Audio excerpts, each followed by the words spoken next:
vlog. I'm your Huckleberry. What? I like wood. Wow. Deeper and longer. It's a malware called QSnatch. How, in the name of Zeus's butthole, did you get out of your cell?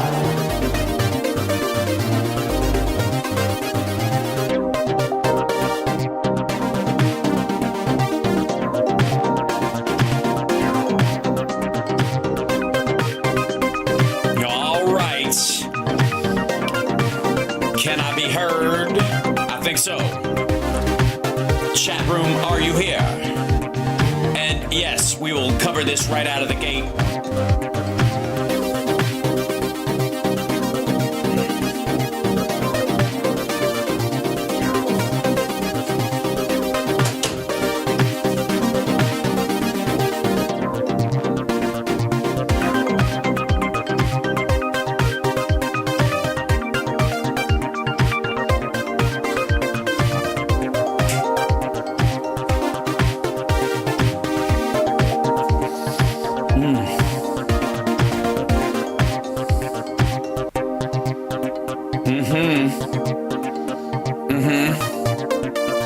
Oh, yes. Here we are. You are watching Housebox Megaworldwide, and we're glad you're along for the ride. What's happening, people? Health is here by All right. your side, so please would you like and subscribe? So, if I may, welcome to the show. I'm Hal Sparks, host of Hal Sparks Megaworldwide.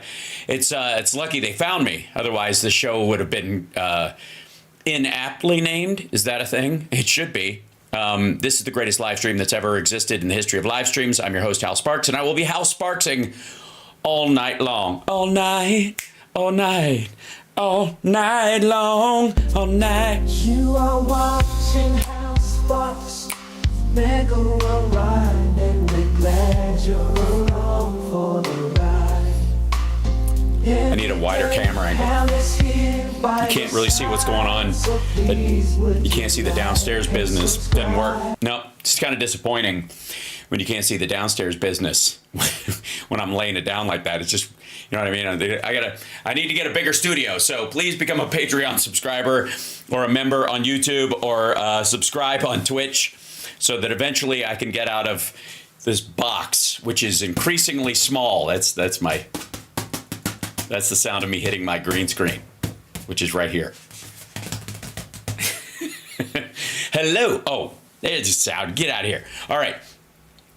Cat cam is, well, it's over there, but the door is closed, so the cats can't come in because I have a problem with Murphy coming in and opening the closet door, and then he got trapped in there, so I've had to keep it shut so that at least I know when he's coming in my room. Anyways, welcome. Hi. This is not important. Hello, Nigel from Scotland. Hello. So glad you could be with us tonight. Just saying. So, it looks so big. It does. It's a... Hey, look, who else is going to build a spaceship and then put video of stars and orc clouds behind me just to give you a little bit of texture? Who's going to do that for you in the streaming world? Huh? You think... You think Hassan gives a shit about anybody but himself, but also like production value? What the fuck is up with the Twitch thing? I still can't understand it. And maybe I'm just old school and I think you should, gussy up your surroundings. I mean, I recognize I wear a t-shirt to work, but I built a fucking spaceship for you guys to look at. I'm not sitting in a fucking gamer chair eating chicken while other people's content plays on the screen and I go, that's totally bullshit. I mean, come on. Maybe I'm trying too hard, but I don't give a shit. I don't care. I don't care. All right. So that said, yes, he is always eating. It's emerlessent, I think is how you say it in German. Always eating. And by the way, hello, chat room. I also built a special window just for the chat. Look at this. Instead of just having it like play like shit over the screen. I don't know what it is. Sometimes when I have to watch the stuff that I watch for background on the show and pick up kind of what the circular firing squad of conversations are, especially, I am shocked at the shitty, low production value, just total disregard, or maybe it's just punk, man. Maybe I just don't get it. Maybe I'm just too Gen X. And all the kids just like it when shitty unreadable text on top of shitty unreadable text is layered upon layered. Oy, God. It's lame. Clean up your shit. And the worst is, and it's always the millionaires, isn't it? Like Hassan. These fucking millionaires who are like, I'm just, one of you, till these like gamer, maybe that's what it is. Maybe the set is the illusion, right? Like, I'm fucking around and I know I'm fucking around, so I'd rather make a spaceship or some other silly set that I make myself rather than just go like, I got a filing cabinet behind me and you got filing cabinets. We're basically the same. Like, maybe that's it. Maybe they're just too busy sucking up to their audience. Yeah. Are you touring in 2025? Damn straight. Nerd Halen. I'm pushing for some more Sexy Liberal. I swear to God. And I don't want to wait to do more Sexy Liberals till after this dipshit keels over. We are not YouTube. Stop. Okay, first of all, this is a good thing to address. Thank you for beam you up. I'll see what I can do. Well, Spock, I don't know what the fuck's going on. I need you to grab some of the people in my chat room. Take them wherever you want. Yes. Beam them up, beam them down, beam them sideways, Spock. It's not important. So, everybody has, and I talked a little bit with Tara Dublin Rocks this morning about this, and we'll get to that in just 1 second. And there's a habitual thing going on in the chat room. I've seen it in other people's as well. This like, we're fucked. They're going to run a roughshod over. It's done. Right? Stick America and a gravestone, and that's that. That is the emotional equivalent of complying in advance. Okay? Think of it that way. Stop doing that shit. It's not over. Stop. Was it over when the Germans bombed Pearl Harbor? All right. So the point I'm trying to make is stop agreeing that they've won in advance. It's the same thing. Same thing as saying that I will behave the way they want me to, right? Yeah, forget it. He's on a roll. Same thing. I don't want to hear it. Yeah, I know you're not doing it, Alexa. I'm not worried about you. The people in the chat know who they are. And I'm not scolding them. I'm just giving them we would call a gentle correction. Think of me as the cure for Peyronie's disease for your circular argument. This is a terrible analogy, and I apologize, but when you watch as much news as I do, that ad is going to come up. And most of the men who see it go, there's a little bit of curve. It's nice, I would think. That's it. So a lot to talk about, obviously, today. We got a lot to cover. But first, ladies and gentlemen, in the chat room, if you will, and I don't know if he's with us yet, but I certainly hope so. Ahem. Happy birthday to you. Happy birthday to you. Happy birthday, Boston Brian. Happy birthday to you. Give it up for him. Please throw a happy birthday to Boston Brian in the chat. Let's do this. Give it up for the young man. He's on the left coast, I hear. Whether he'll make it up to the jam, I don't know. Tomorrow night, it's not required. He's got a lot going on. It's a 2-hour drive, and with traffic, it can be 9 hours. We don't know, but the important thing is that we just like having him in our proximity, and we love you, Boston Brian. happy birthday, man. I hope I got a gift for you. I don't know how I'm going to get it to you. And it's look, it's a most people will say it's that this comes across as sort of a sexual device. I would say no. I think personally, well, never mind. The one I have for you is way smoother than that one. Anyways, so pass along that on Blue Sky. Do not wish anyone a happy birthday on Twitter anymore. They shouldn't even see it. So there you go. And look at that. Look at the lovely messages to Boston Brian Haffen right there. Huh? He's probably not here, but he's probably, hopefully it is the Kung Fu grip. That's right. Well, because, let's see, I'm fairly certain. Do I have, maybe it's not available in there right now. Hold on. Perhaps. What are you doing? Guess not. Oh, because I switched cameras. That's what it was. Never mind. That's it. Let's move on because we have a lot to cover today. And because I've got to hit the road after the show tonight, I was going to drive to LA last night, but I decided to stick around so that I could at least have decent production value for the most part on this. Yes, staff chat saying the who, the what is, yeah, Brian's in California. That's what I was saying. Yeah, I know that. That's what I was making the point that he was there. So you can give him his gift. Well, if I see him, look, California is a big state. It's enormous.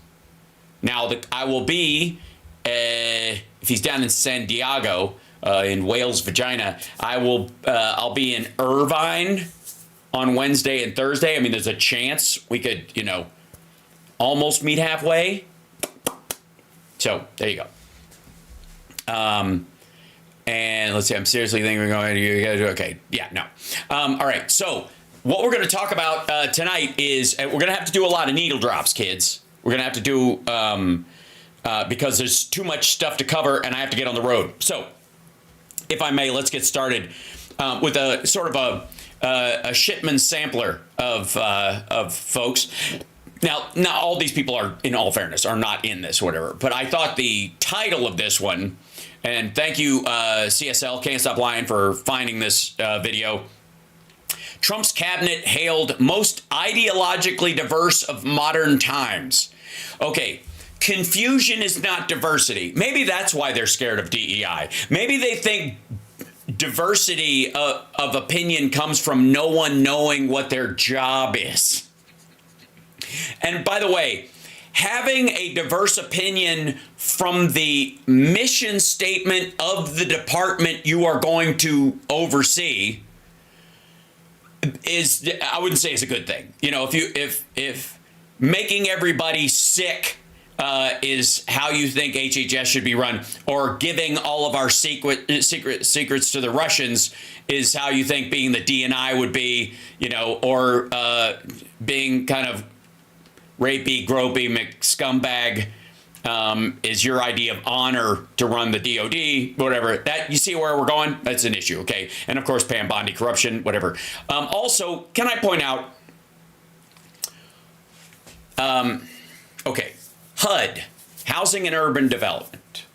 Last time Trump was around, he put a fellow in charge of it who was a brain surgeon, little slow on the uptake.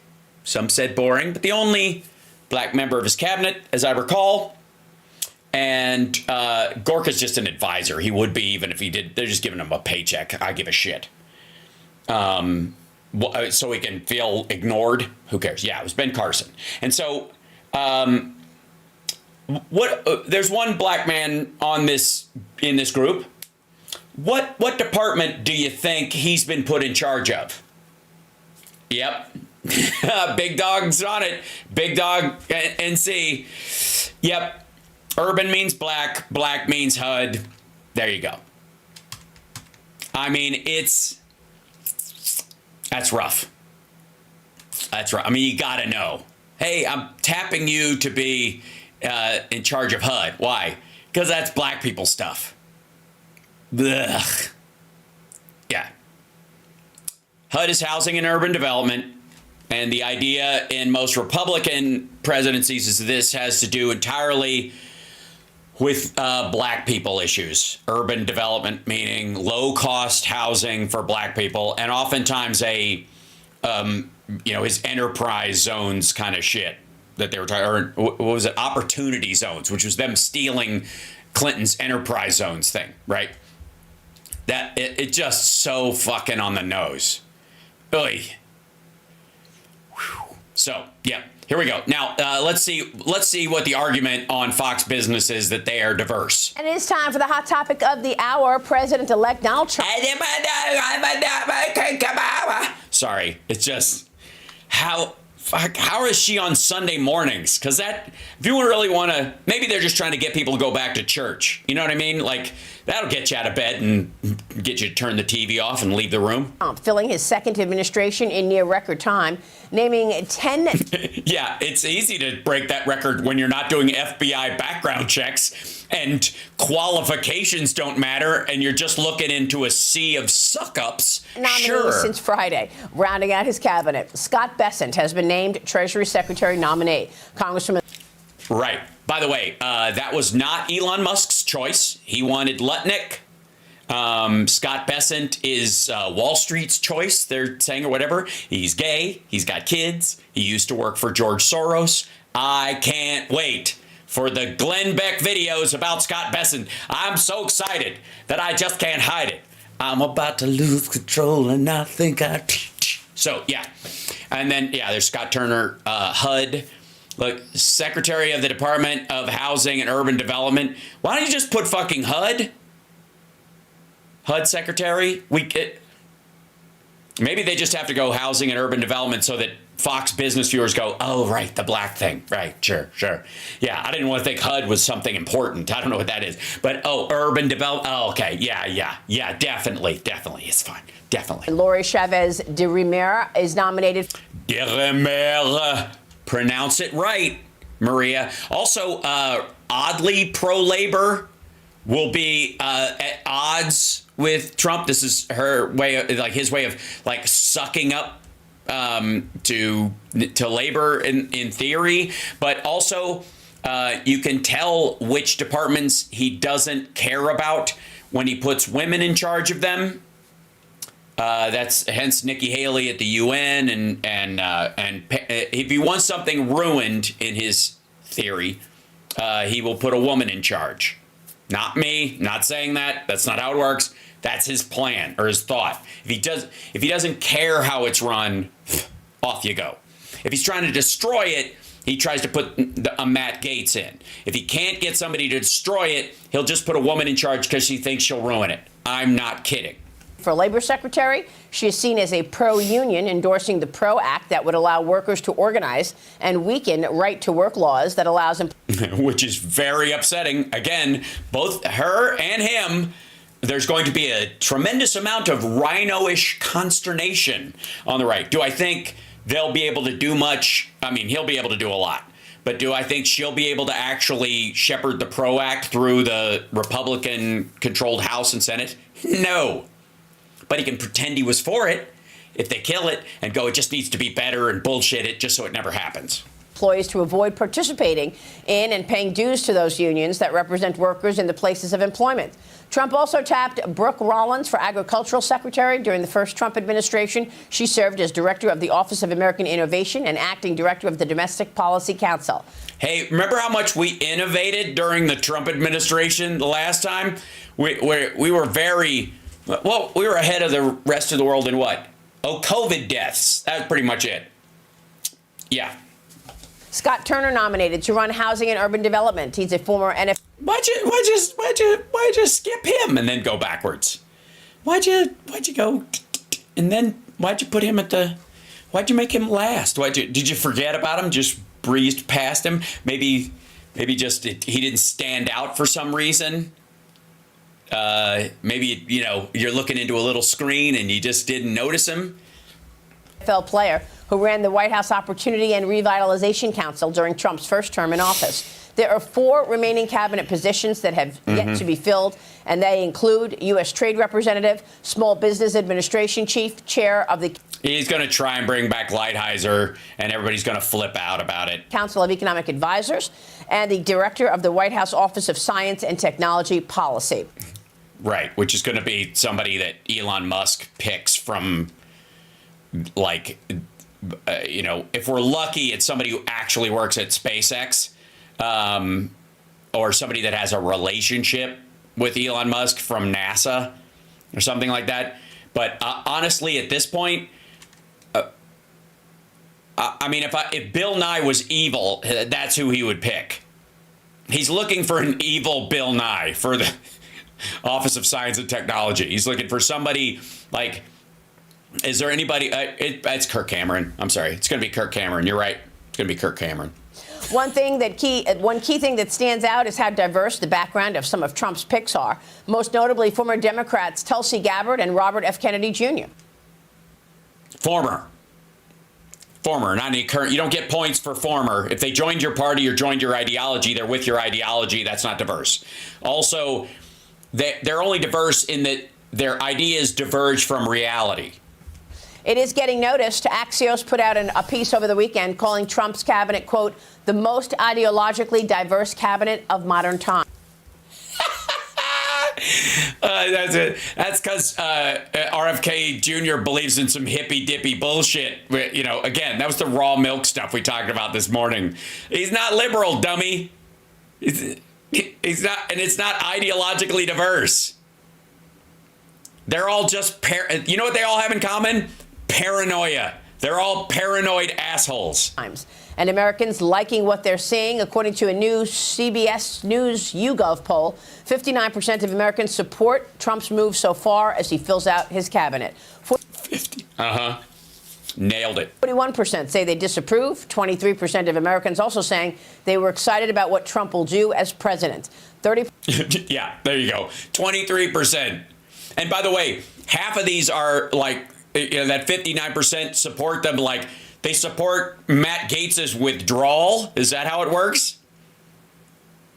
They like his second choices when rapey McFivehead can't get through? How are they going to like the replacement for Tulsi Gabbard when the Senate sees her FBI file? % say they are optimistic. Let's get into it. Jonathan, your reaction to all these new picks? It is amazing how quickly he's come out with these picks, and also they're very... No, it isn't. He's literally, it's like musical chairs at Mar-a-Lago, fuckwad. It's not like it would be amazing if we'd never heard of these motherfuckers. Okay? It would be shocking. Like, oh, look at this cabinet. It's all these people. And it's nobody we'd heard of because they went through and they fucking did their due diligence on everybody. And like he's really diving deep into tariffs. So he found this kind of economics professor who really has worked out this really complicated equation. And he wants him to guide the whole thing through and oversee everybody, right? That would be amazing. But he isn't. He's just going, you and you and you and you and you. I'm going to tell you guys what to do anyway, so fuck it. You and you. Right. Very strong picks. And I think what's really interesting about this is when they talk about the diversity, you always hear the Democrats talking about diversity, but... Right. Uh-huh.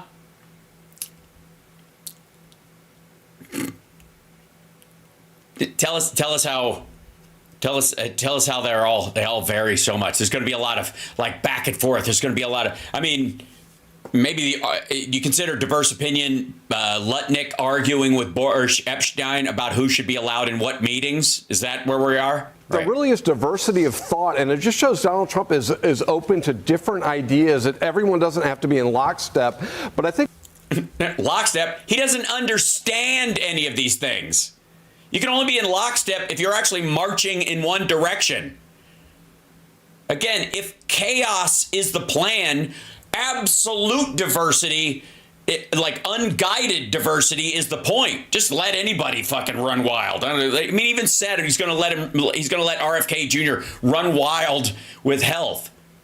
What's also really important is this shows how Donald Trump knows how important this first year is in terms of getting his agenda accomplished. And all of these picks are very strong leaders, strong personalities that are committed to getting his agenda implemented. No, they aren't. None of them know how anything fucking works. It's going to take them 6 months just to get up on their fucking feet and organize any kind of policy, much less put the shit in place. And then have everybody know what the fuck you're talking about. In this first year, so I'm very optimistic, and I think that poll that shows the yes. Also, thank you for that. Yeah, like lockstep and goose step have a lot of similarities. Yeah, I don't necessarily want kind of like a line dancing government. 59% is reflective of the way Americans usually are with a new administration. They want to give that new administration a chance, and I think the Democratic Party ought to listen to this and also give him a chance to implement the agenda that was. One of these things is not like the others. One of these things only gets to do one thing. It's, you know what, that's what I'm struck by is the diversity.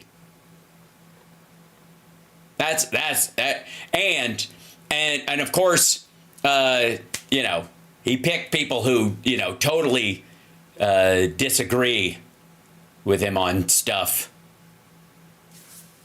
Voted on by the American people. Yeah, now let's talk about Treasury Secretary Luke, because President Trump announced that it will be Scott Bessent who will be his nominee for Treasury Secretary. He announced that at 6 p.m. on Friday night.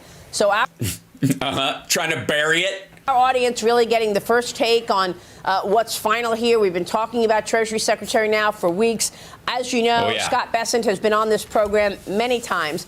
And during those appearances, at one point, I asked him, what would be your priority should you get a seat at the table in a Trump economic team? Here's what he said.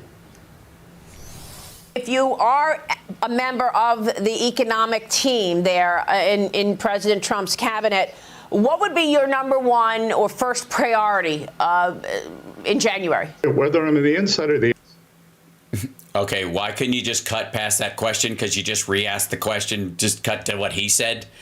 Never mind. outside, the extending or making permanent the Tax Cuts and Job Act is the priority. Yeah, because got it. if it doesn't happen, this will be the largest tax increase in U.S. history. Then we've got to make this permanent, and we'll give the business and households the competence to really get on a glide path. The competence? You mean confidence? Hang on. It's the competence to really get. I honestly couldn't. It's hard to tell from the video. On assume he said confidence. Path, you know, into the next 4 years. Luke, your reaction to Scott Bessent as Treasury Secretary? Well, I'm glad we're talking about Scott, because I think that's actually one of the reasons why futures are up right now pre-market. I think the markets love... Right. They love the fact that Trump didn't pick Elon Musk's guy. Trump's pick of Scott Bessent. I think you have to realize that Scott has made a living and a career out of trading and studying currencies. And I don't think... Yeah, that's interesting. He's totally right. That is true. Scott Bessent has made a history out of studying. Yeah, there it is.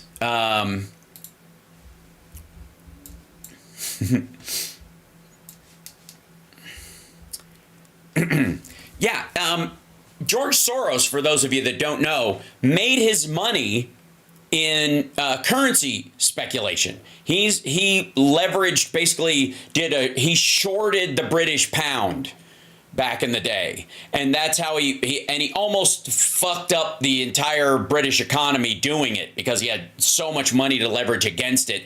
that it started this tidal wave, and then that's how he became a multi-billionaire, was trying to basically fuck England out of existence.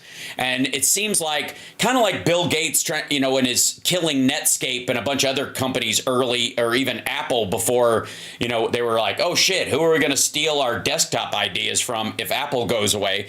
And he tried to salvage them under Gil Amelio. It's like Soros has tried to make up for what a piece of shit he was, right? Back in the day, right? And he's been doing it ever since, like by doing charity and helping with causes and all that kind of stuff. And this dude worked for him. Trump has vilified Soros. He just picked the Jewish billionaire's protege for Treasury Secretary. Scott Bessent, 62, spent more than 2 decades as a top executive at Soros Investment Fund before leaving to forge his own path, eventually appealing to some of Trump's most ardent loyalists. Bessent gained Trump's trust during the campaign, predicting a potential economic fallout if the Democrats won the election, and played down Trump's trade threats in media appearances. And that was the big thing, too. He was like, he's just bluffing. So just letting you know that when this guy goes, he knows fucking trading currencies. Yeah, because he worked for Soros for 2 decades. People realize how important this transition we're about to go through is in regards to the U.S. dollar and our currency, in world currencies in general. When you have a U.S. dollar that's been built on all this artificial inflation, all this artificial debt, this deficit spending of $2 trillion, $35 trillion of debt out. It isn't built on that, you dickhead. First of all, we our GDP is somewhere in the order of $26 trillion. So having a debt that's a third bigger than your take home, the entirety of what you take home over the course of a year. If that was your house versus your take home pay, or pre-tax income, you wouldn't go, oh shit, I make $160,000 a year and my house costs $220,000. I'm fucked. Right? You'd go, I'll just prorate that out over time and try to manage my debts. And if I'm hit with a hurricane, I can replace the roof and put a little more debt on there and the like. Yes. And Trump added almost $9 trillion ultimately onto the debt.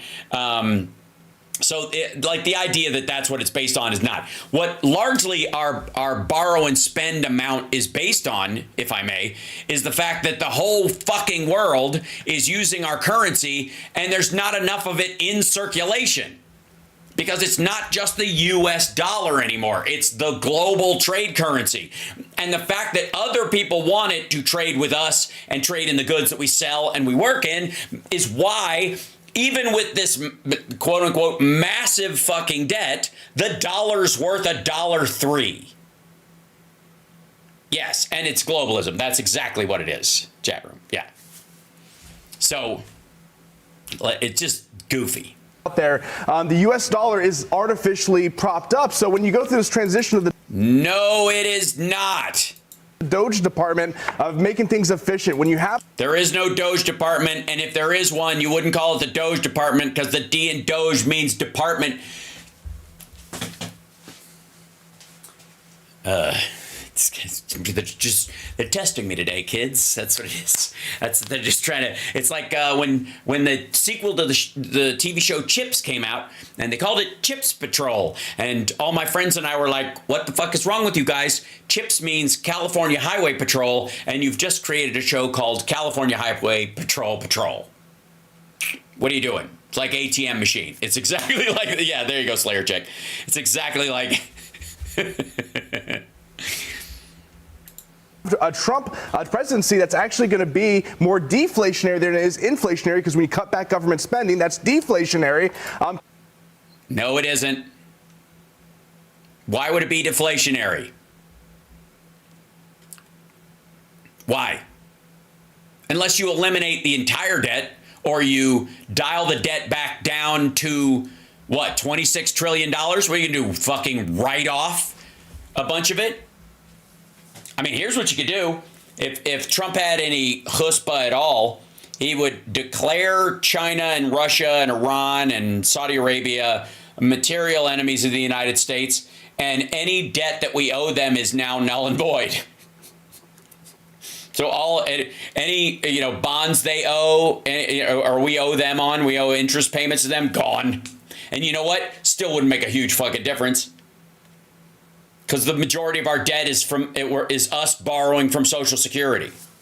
And yes, and tariffs are inflationary. So even if this was deflationary, if their government cuts were deflationary, which they won't be, it still wouldn't balance out to the amount of inflation that consumers are going to feel because of tariffs. Fucking hell. Combined with tariffs as a negotiation tool, you need somebody in there. Combined with tariffs as a negotiation tool. Wait a minute. Who the fuck are we negotiating with? That's deflationary. Combined with tariffs as a negotiation tool, you need somebody in there like Scott that can really keep the U.S. dollar strong and make sure that we keep it on track. And obviously the market likes that. So I think this is a very strong pick. Yeah. All right. No. They like Bessent because he called Trump's bluff. He said the tariff shit is just talk. It's a starting point. We're not going to have blanket tariffs like he's talked about in the campaign. That's just ridiculous. That's why they're happy, because they're like, okay, cooler heads will prevail. He's too old to know what the fuck's going on. And as long as the economy's humming, he won't give a shit how we got there. So he'll let Scott Bessent fix everything. That's it. I mean, obviously, the extension of the tax cuts is critical, Cheryl. But Scott Bessent also addressed tariffs with me many times. He's been on this program so many times. And with regard to tariffs, Cheryl, he made the point to say this is a negotiating tool.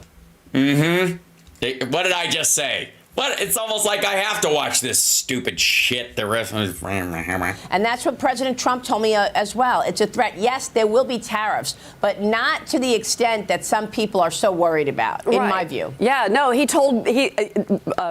President-elect Trump said that to you. I got to know Scott Bessent through your interviews, Maria, much better than I had known a lot about him before. Now, because you went back and watched the tape they sent you because you needed to talk about this segment. Fuck me. But I'm looking into his background, though. He really does have the credentials to enact all of the things that Donald Trump promised. No, he does not. Again, based on what? First of all, it ain't up to him whether the tax cuts continue. If the House and the Senate wants to pass it when they get the chance, which I think is coming up in 2026, right? Is that when it is? It's 20. Yeah. They might not even have the House the rest of this year or next year, rather, much less after the midterms to pass this again without modifying it some or paying for it somehow. And by the way, that's what they're counting on, because that's why they think they have to do all these cuts, because there's a bunch of senators that aren't going to, they don't want to make the tax cut permanent if it's not paid for. In particular, no taxes on tips, no taxes. Which, by the way, I think super chats count as tips. Also Venmo. I'm just saying, this is not a salaried job, everybody. Every penny you guys send my way, and I appreciate every single one, is not salaried. It doesn't work. I don't have to W-2 everybody that super chats. So I look forward to turning this place basically into a church. Yes, bits as well on Twitch. Those are all tips. Just saying. Tip me. Tip like the wind. On overtime, no taxes on Social Security benefits, as well as extending those tax cuts that we talked about already, and then cutting spending. There's going to be a very delicate economic dance that's going to have to happen now, in particular, if we are going to put more tariffs on China. But to your point, Maria, these threats might just be enough, because it's the trade policy with China that seems to be one of the first things that they are going to go after. And Scott Bessent says that he is ready to do that. All right. We will keep watching that. And we'll see. I don't know. Maybe it's all right. Maybe because of Falagan. Yeah. They're trying to polish this turd and make it look like Trump knows what the fuck he's talking about. And this is a great example, if I may, of exactly what's happening. Look at Trump. Does that look like the face of a man who knows what this guy is talking about? Here's a guy who's talking, seems to be making a point. And Trump's over there going, But get used to that. He has no idea. As long as the stock market looks good, Trump won't give a fuck how it got that way. Just for the record. And that's the feeling on, like, if you read Bloomberg or Market Watch, God forbid, why do I have to have subscriptions to these fucking ridiculous things? I'm a singer, goddammit, and a comedian, but I have to know these things. So,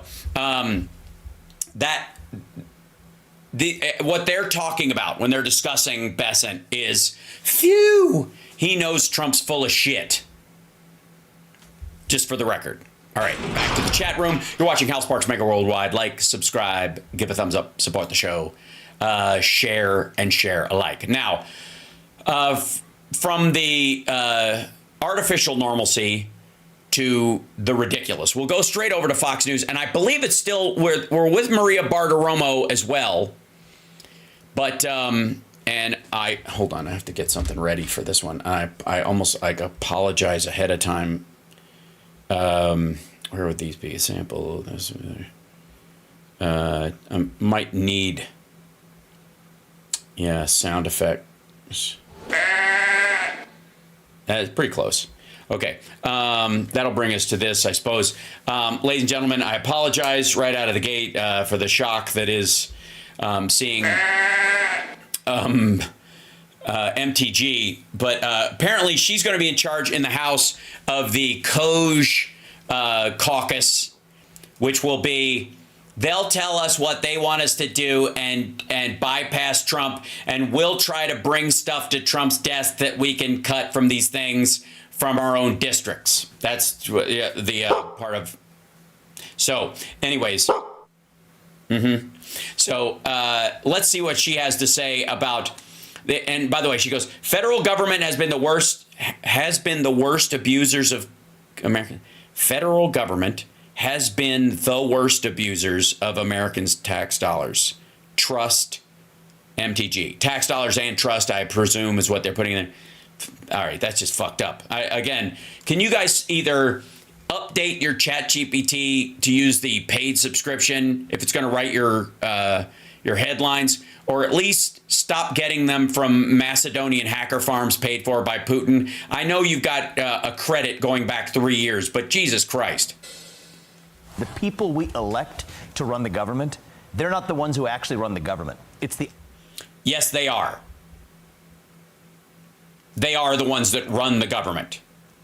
The people that carry out what those people instruct are the bureaucratic workers underneath them. Those are the people who actually do the actual work.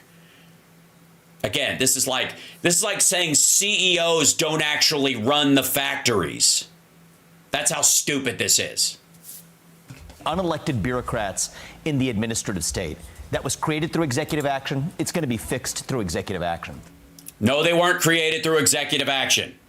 They weren't, you fucking dipshit. They were created through acts of Congress. That's why Doge isn't a fucking thing. It's not a department. It doesn't have any rights or privileges. It doesn't get financed. If you hire anybody to be a part of this, you're going to have to pay them out of your own fucking pocket. Are you expecting to close down entire agencies, like President Trump has talked about the Department of Education, for example? Are you going to be closing down departments? All right. What kind of tap dance will we see here? Because he has no right nor any ability as somebody who does not work in the federal government to close down anything. We expect mass reductions. We expect certain agencies to be deleted outright. Do you expect them? And you'll notice he's talking about how he's not doing this. He's not doing. They expect them to be done. What he's saying, and I want to clarify this for any maggots that are in the audience, and welcome. I want to thank you for being here. By the way, share the show out on social media. Just don't share it on Shitter, because fuck that dump. Don't push or promote on Twitter at all. If you're on Blue Sky, share the show and the links and whatnot. Same thing. I'm on Instagram as well, but say hi on whatever format you're watching. you'll notice that when he says we expect these things to be gotten rid of, basically he's saying we expect Donald Trump to follow our orders. Maggots, understand this, that Elon Musk and Vivek Ramaswamy think that they're going to, quote, advise Trump, and he's just going to follow their advice to the letter. Not because it's a good idea, not because it's smart, not because it's for the benefit of the American people, but because it'll cut money from the budget. And again, neither of these assholes has ever worked in a situation where lives were on the line. Livelihoods, sure. But, you know, if you worked at Twitter, you know, when Musk took over and he, you know, and he fired you or whatever, you could go work at Facebook or some other startup or start your own business or whatever. You can't fire the poor. And these like homeless encampment things that he's going to do out in the middle of fucking nowhere is exactly that. He's trying to fire non-productive members of society, which, by the way, is what the CCP does. And that is Vivek Ramaswamy with me here last weekend, who, along with Elon Musk, will be leading the newly created Department of Government. No. No. No. No. No. No. No. No. No. There is no Department of Government Efficiency. It's a made-up name. It's not a department. Departments have to be created by an act of Congress. Dumb. You can call it whatever you want, but it's not real. You know, if it's a committee of, technically speaking, it's the CTLOGE, the Committee to Lobby. CTLFGE, the Committee to Lobby for Government Efficiency. That's what it is. But this doesn't exist in government. Our tax dollars are not paying for the fucking Doge, okay? Efficiency, or Doge, under the Trump administration. A Doge. And it's not under the Trump administration. It's over or adjacent to the Trump administration because he is following their orders, okay? Trump is blowing Elon Musk on the daily. Elon is the new Putin. He's in the human centipede. Putin is in the front. Elon is sucking Putin's asshole, and Trump's mouth is sewn onto Elon Musk's butthole. That's how it works. Aimed at cutting at least $2 trillion said to be government waste of taxpayer money. Now on Capitol Hill, House Oversight Committee. Also, by the way, in appropriations all the time, they are cutting of programs you no longer use, expenditures that you no longer use, and they take the money that's coming in or the assumed debt for the year, and then they overlay new stuff that they need to work on top of that. So a lot of times they swipe that stuff out and then they replace it with an equivalent debt pull. So Chairman James Comer is establishing a subcommittee that will work on China money alongside Musk and Ramaswamy in overseeing and auditing government spending. To be by the way, that's what Congress is supposed to fucking do. Why is that impressive? Why is that not just like grossly irresponsible and disgusting? That's what you're supposed to do, you dumb motherfucker. You don't get a cookie for adding another committee to do appropriations. That's what that's for. That's what you do. And I guess you haven't been doing it because you've been too busy chasing Hunter Biden nudes. Led by Georgia Congresswoman Marjorie Taylor Greene, a key member of the House Oversight. That's how you know it's serious. Committee. And she joins me right now. Congresswoman, good to see you. Congratulations on this new role. Thank you, Maria. Good morning. Good to see you, too. Tell us what you see as the most government waste. It's all over. Every single. Great. Yeah, cool. So let me get this straight. You're going to go line by line through the federal budget and cut stuff that you think should be taken out. And then you're going to take those cuts to committee, and they're going to look at them and see if they want to cut them or they want to keep them, which is what happens every year.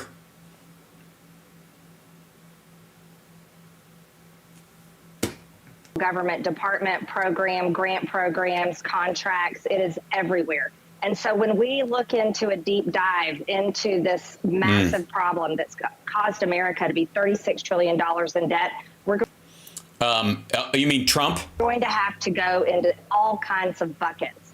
And that's how I'll be separating things on the oversight subcommittee on Doge. We'll be looking at everything. Yeah, there'll be the bucket of things you don't like and want to cut for ideological reasons, and then there'll be the bucket you eat out of.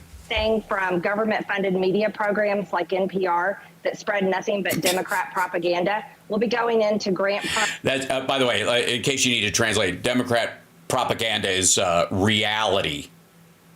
Programs that fund things like sex apps in Malaysia. Also, hold on. I'm guessing that we, as part of our attempt to fight AIDS, we probably support advertising on apps in a lot of different countries, and that's the way we do it as part of a pool of the world trying to fight the spread of AIDS. Yes, I kind of thing, or putting a way in there to like keep people informed. It's probably the single biggest way we lower the world's population in a positive sense is, reminding people to wear condoms and that kind of stuff. So hold on. Let's look it up, though. Sex apps in Malaysia. Now, I have to, I'm doing this on another screen. Let's see. Top 10, free herpes chat room privacy. That's fun. Let's see. It'd be under news, I guess. Marjorie going to NPR, call America spoiled, threatens to defund NPR and toilets in Africa. Context of chemsex, Biden-Harris admin dumps millions into developing drug-fueled gay sex app. Oh, okay. Let's look at this. This is the Independent Journal Review. From the Daily Caller. The Biden-Harris administration is spending millions funding a project to advise homosexual men on how to be more safely engaged in drug-fueled intercourse. Okay, so yeah, this is so it's exactly what I said. This is something that we've got as part of our World Health Organization attempt to stop the spread of AIDS across the world. We budget $3.4 million from the U.S. National Institute of Health for Assistant Professor Roman Chitha to develop his app, JomCare, a smartphone-based just-in-time adaptive intervention and improving access to HIV and substance use-related harm reduction services for Malaysian, gay, bisexual, and other men who have sex with men. Other men, okay, men who have sex with men who don't think they're gay. Okay, sure. Engaged in chemsex. You got reported chemsex, according to Northern Irish LGBTQ nonprofit, the Rainbow Project, is the involvement of drug use in one's sex life and typically involves methamphetamines, mephedrone, and GHB and GBL. Examples of the app's use cases involve providing a user who has reported injecting drugs with prompts about ordering an at-home HIV test and employing safe drug injection. Yeah, there you go. It is to keep people from dying of AIDS or spreading AIDS because it's a contagious disease. And so, again, a big part of MAGA, the underlying part of it, make AIDS great again. Thanks, Marge. Toilets in Africa, all kinds of programs that will help the American people. Okay, toilets in Africa. That's Bill Gates. So in case you don't know, Bill Gates has been working on toilets that don't use water. So let's see. Toilets in Africa, Bill Gates. I think it's the Gates Foundation. So they work. Why we need water, sanitation, hygiene. Bill and Melinda Gates. New kind of toilet is changing lives of South Americans or South Sudanese. Where is it? Yeah.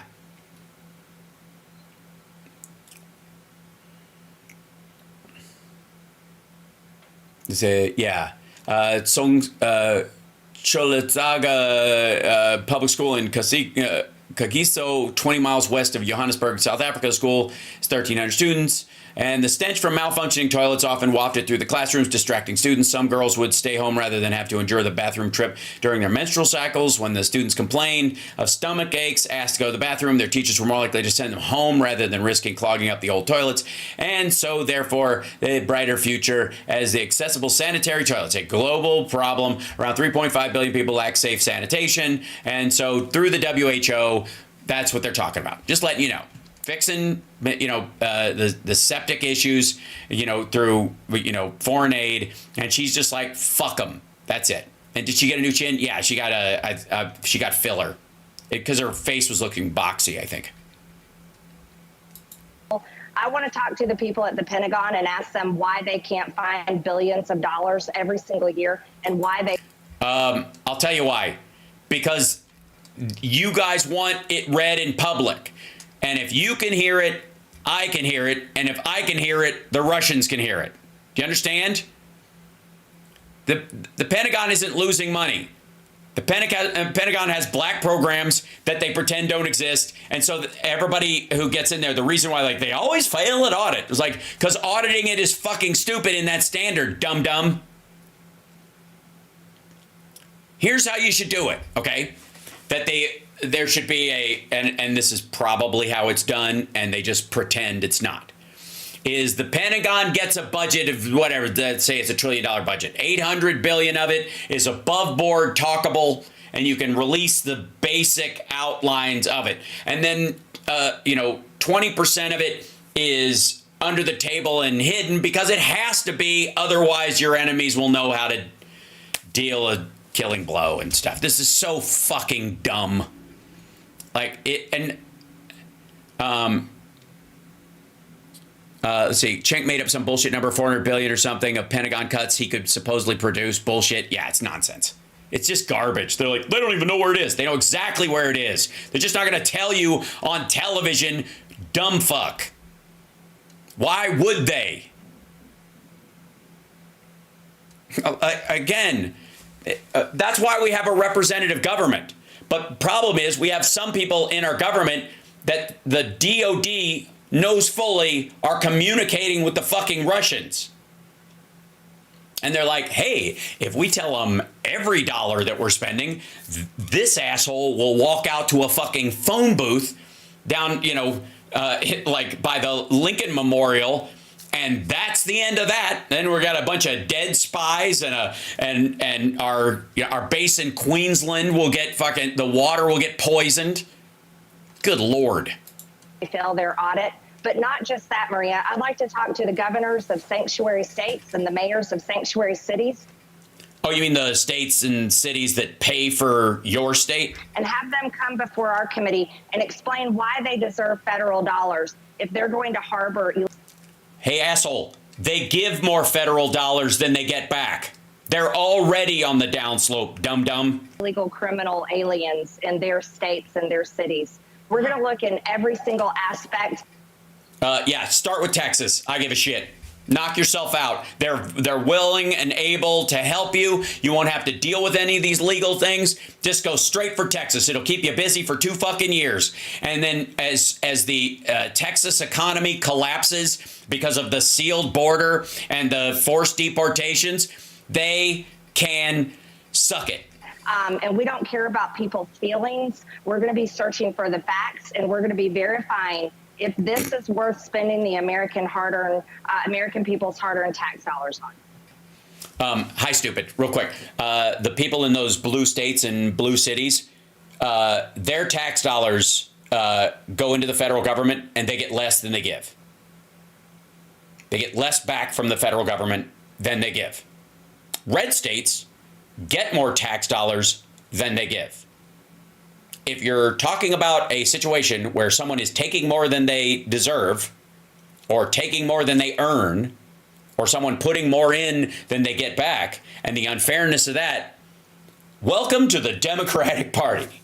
Well, these are all very important issues that yeah, that's so important. You raise. Toilets in Africa, that's $3 million. That'll get you to $2 trillion real fucking quick.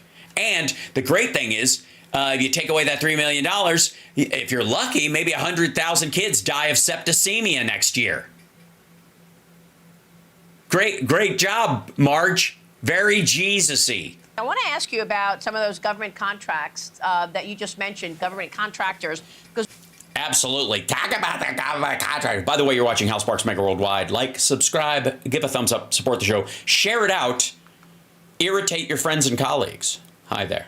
I'm Hal Sparks. I'll be Hal Sparksing the rest of the evening. one analyst says the Doge would push for large-scale audits of big government contracts where a temporary suspension of payments would yield significant savings. Now, some of these companies in the defense sector and elsewhere, pharmaceutical sector, these are publicly traded companies. These are companies who are relying on government contracts.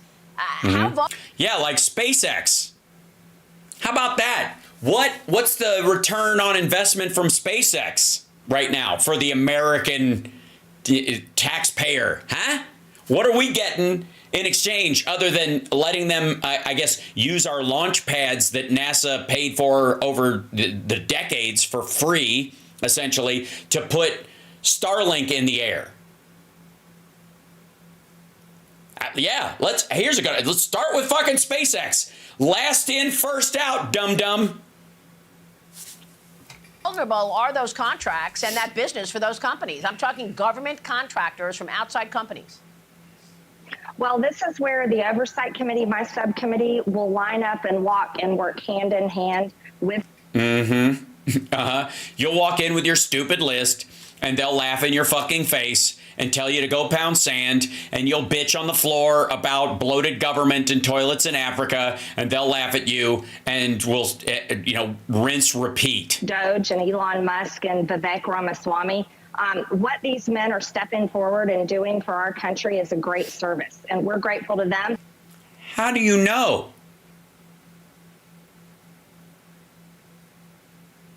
I know what they said they're going to do, but until they've done it, how do you know it's a good service? What if, real quick, they just do the math like almost anybody could do, and they go, fuck, you could save a shit ton of money if the blue states seceded from the red states and just let the red states fall to Mexico and Cuba.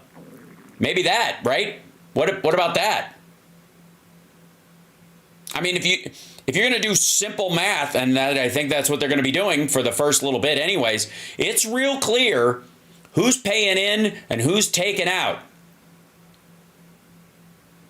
And let me tell you something. If you're looking at the winners as far as production and financial output and industrial growth and technological growth and education and all that shit, you're not looking at Arkansas, motherfucker. You're not looking at Mississippi. You're not looking at Alabama. Right? So I would suggest that if Elon Musk does his bullshit first principles nonsense he's always talking about, the conclusion he's going to come to is, fuck selling off Puerto Rico, we should sell off the Midwest. We're grateful for President Trump setting up the Doge Commission and his... Commission. Notice that? Commission.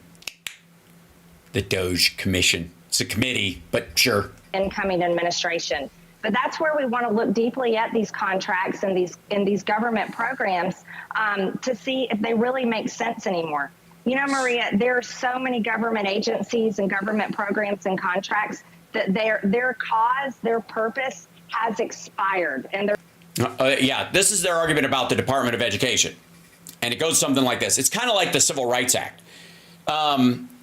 The Civil Rights Act and the Department of Education were put there to stop discrimination against black voters or black kids seeking an education, in the case of the Department of Education. And that's not a problem anymore, so we don't need it. And the reason it's not a problem anymore is because we have the Department of Education and we have the Civil Rights Act. And when you take those away, magically, holy shit, all those problems come right fucking back. They're no longer needed. And the American people shouldn't have to pay for them, but yet their budgets get reauthorized year after year. So this is important work we have to do. It's going to be very... Yeah, it's going to be rough. Very tedious. And it's good. Yes. Could it possibly be more tedious than this conversation, Madge? I look forward to doing it, and I look forward to lining up I look forward to you doing tedious work that goes nowhere as well, you crazy little dipshit. members of Congress that will be on the subcommittee with me. So then every company out there who has a contract with government should be on alert right now.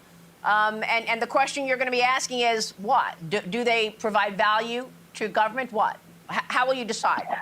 Yeah, do you have any standards? And if so, what are they? Well, it's not just contracts. Let's talk about federal employees that haven't showed up to work ever since COVID. No, let's not. Answer her fucking question, you chimp. Look at that fucking sidestep. She knows she's on Fox Business. She knows what that question means, is that if you yank these contracts from these companies, their stock is going to go down. What's the standard by which you'll rescind their contracts?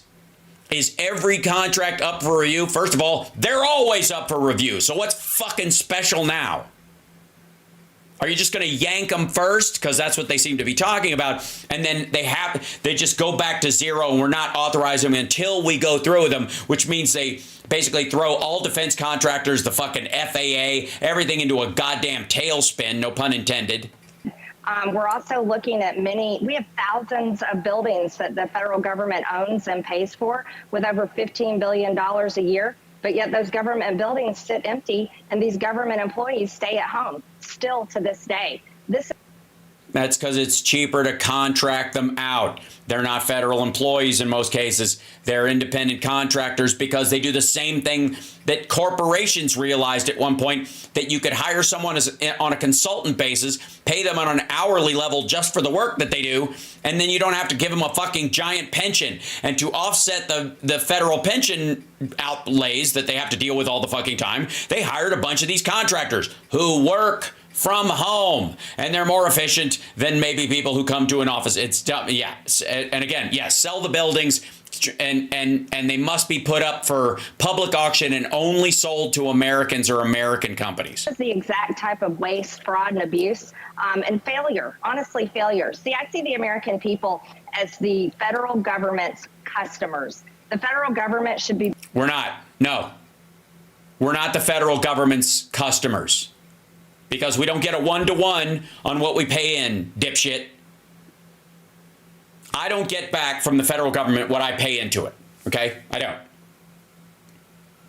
don't. And somebody in North Carolina right now is getting a shit ton more from the federal government than they paid into it because their fucking house got knocked down. That's not how customer service works. You get what you pay for. We're not customers, motherfucker. We're citizens. And I expect that people in my country who are on the downslope of life get better support than the people who don't need it. It's a leveling process. Customers, shut the fuck up. Providing the top and the best customer service to the American people. And the way to do that is to carefully spend their money. The way to do that is to cut programs, contracts, employees. Yes, to all the people who need the services the most. Grant programs, you name it, that are failing the American people and not. They're not, by the way, they're not failing the American people. And a lot of rednecks are kept above water by all of those fucking programs. And again, go snatch it the fuck away. Do it. Because I got to tell you, blue states will start to make up the gap, and you'll see situations where the ACA will still exist, and states like Massachusetts and California and Washington State that have their own exchanges will start working in coordination together to offset the cost of insurance outlays and the healthcare system amongst them, and they have the budgets to do it. You know who doesn't? The Dakotas. Wyoming. Serving the American people's interests, and that's exactly what we're going to do. Again, notice she didn't answer the question. Another thing that you just said a moment ago is about sanctuary cities, about officials throughout the country who might be harboring illegals in this country. Are you saying that sanctuary states and sanctuary cities will lose their federal funding? Hey, asshole, they don't get federal funding. They get less back than they pay in. If they use their police officers and their resources to harbor and protect illegal criminal aliens, then absolutely those sanctuary states and cities are in danger of losing their federal funding, and rightfully so. We all just... And then a large group of voters from one of those states will sue for taxation without representation because their state puts more money into the federal coffers than it gets back. And then unpack that shit for the next 3 years, dummy. Watched in absolute outrage, anger, and tears. Laken Riley's murderer's sentencing trial. We listened to her parents, family, and friends. She would be alive today if New York... She would be alive today if Donald Trump hadn't given Venezuelans a pass for a year and a half as his last act before leaving office in 2021. New York had not been a sanctuary state, if they had not released that monster and released him out to be free again, where he came to Georgia and murdered Laken Riley. Laken Riley's story is not a singular story. It's a story that... If it's not a singular story, then you would have another story and another story and another story and another story. And the problem is that once you max out at like 6 situations, tragic as they may be, an equal number happened during the Trump administration. What do they consider criminal aliens? Barbara, the criminal aliens, they would consider somebody who has committed a crime while being an illegal alien inside the United States. That's what most people do. What she would consider is that everybody who's crossed the border illegally has committed a crime in crossing the border, and therefore they are a criminal. That's the Stephen Miller standard. Happens to Americans all over the country. Nearly every single day an American is murdered by an illegal alien. Yeah. If these Democrats... No. Again, I don't know where the fuck that stat comes from, but imagine just throwing that out there. Nearly every single day, an American is murdered by an illegal alien. And by the way, you know how she probably gets to that stat? Because she's pulling out of her ass. There's no... And Maria went, yeah, like that, but that doesn't mean she actually has anything to back it up. I'm going to go with drugs. That's what they mean. They're just going to take anybody who died of drugs that may have come across the border. That means they were killed by an illegal alien because somebody transported those drugs into the country. That's what they mean. But what it sounds like is that somebody gets stabbed and raped and murdered and shot and stomped and run over by a car by an undocumented person or an illegal alien in the country. That's what they want you to think.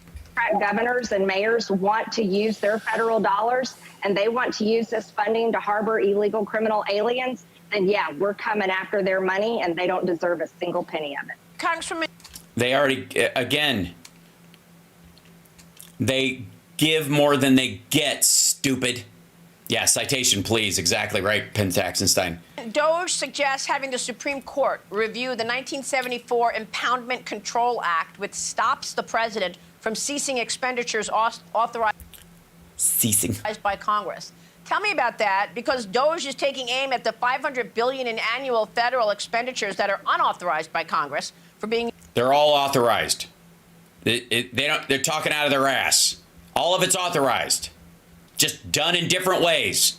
A lot of times they set these things up when you do a budget and it's in a CR because it's over the next 10 years, we're going to spend this. So for a decade, it's on the books, but it's not authorized by every new Congress as a brand new fucking thing. This is so lazy. Used in ways that Congress never intended.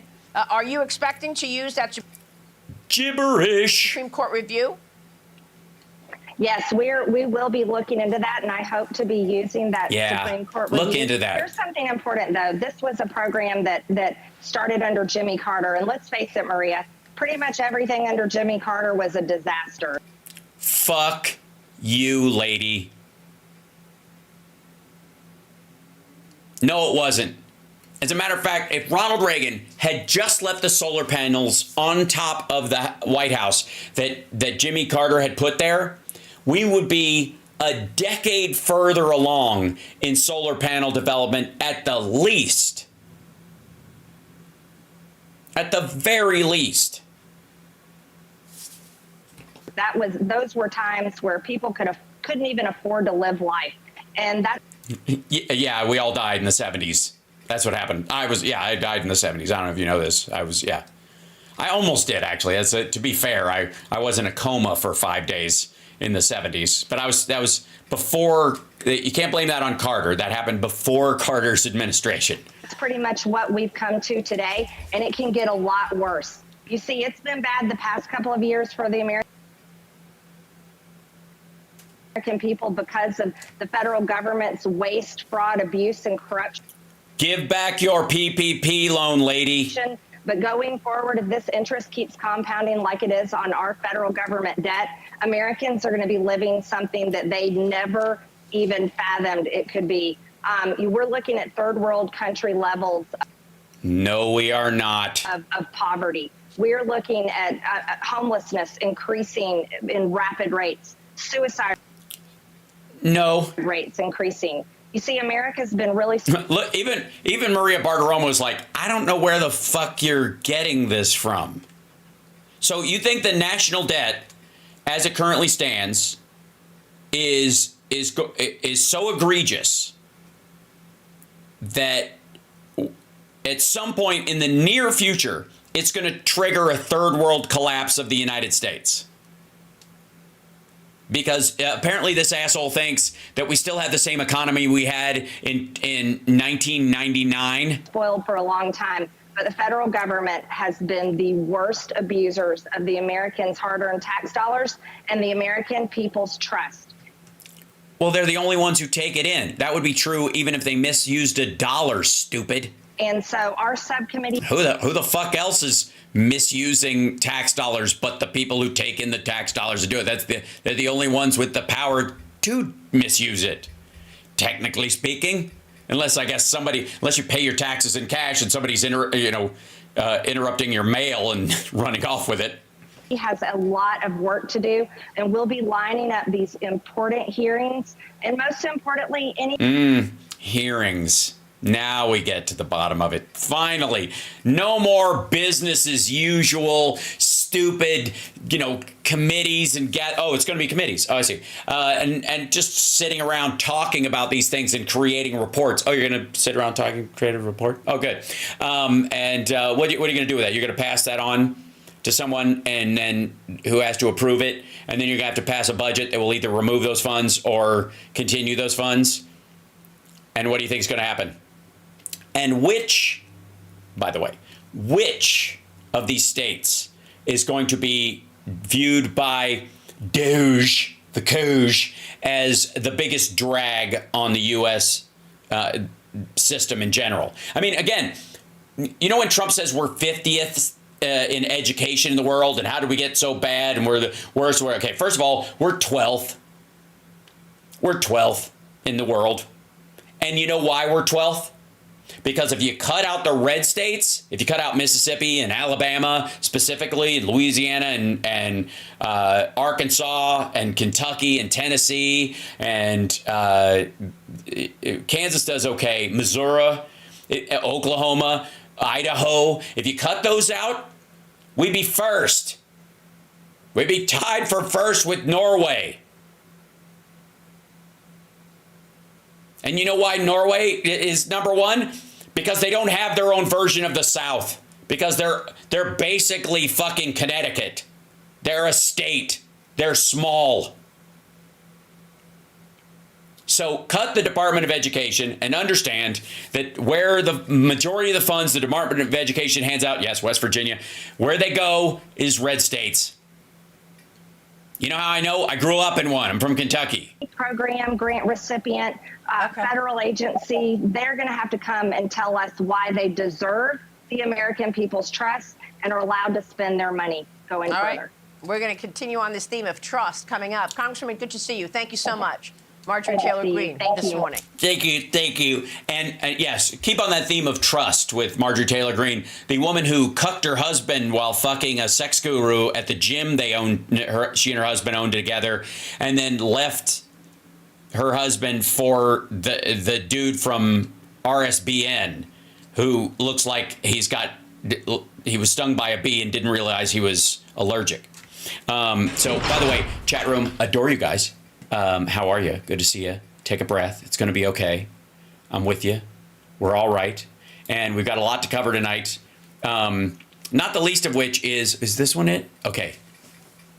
Now, this next video, if I may, and I apologize for the high, pinchy tone of this next gentleman's voice, but apparently there's some sort of an illness or lack of masculinity on the right, which is probably why they overcompensate with that, the toxic masculine posturing shit, is because for some reason the vast majority of Republican speakers from Ben Shapiro on all have like 8th grade boy voice. It's like their nuts never dropped, and I guess they just grind on it all the time and want to be seen as macho or some shit like that. And I mean, I don't want to figure it out. I could figure it out, but that's a question for the kidney, I think.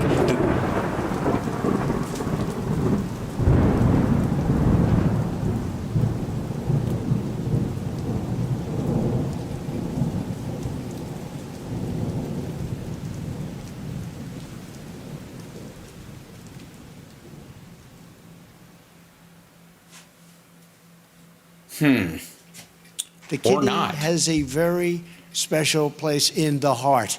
Sure. Well, yeah, for a lot of people, I think. Sure, that makes sense. Meanwhile, if I may, this gentleman who I built an entire bald head prosthetic to impersonate during the Sexy Liberal virtual tours, which, by the way, I'm going to bring back by hook or by crook, along with more live shows, because once we're done with our Washington show, I think we go back to doing it our way and tour around some purple and some red states. Just saying. All right. Now, I do need some kidney emotes. That is true. And I want to, I'll bring it on once we, after Thanksgiving, because I think it's only fair. But I was gifted a wonderful ornament by a couple of people who came to a show the other day. It's very sweet, and I can't wait to show you guys, but I'll wait until after Thanksgiving. Although Summer and I did put up our tree, and so I will post a picture of that. We actually have 2 trees because we're crazy people. Yeah, so we'll get to that in a second. But this fella, who has a pinchy, annoying, Weasley little voice and a Weasley little face, is apparently, and I gotta say, I don't know. But Mark Levin, I'm getting sick and tired of these attacks. Okay? I don't think he's concerned about attacks from people like me for Trump's cabinet and the people he's picking, right? So I'm guessing he means from within, maybe? Attacks, like right-wing attacks, like the people who are bitching around Fox, right? That's what I think. We'll see. Hello, America. I'm Mark Levin, and this is Life, Liberty, and Levin Sunday. Thank you for joining us. 2 great guests, Joe Concha, Tom Homan. Joe Concha is going to be on there. Wow. How'd you get him? Oh, he works in the building. Forgot. Yeah. But before we get to them, I'm getting sick and tired already. Oh, really? You look, I got to say, you look it. The attacks on Donald Trump, like he's somehow anti-liberty, or he's somehow doing things that you're not supposed to do.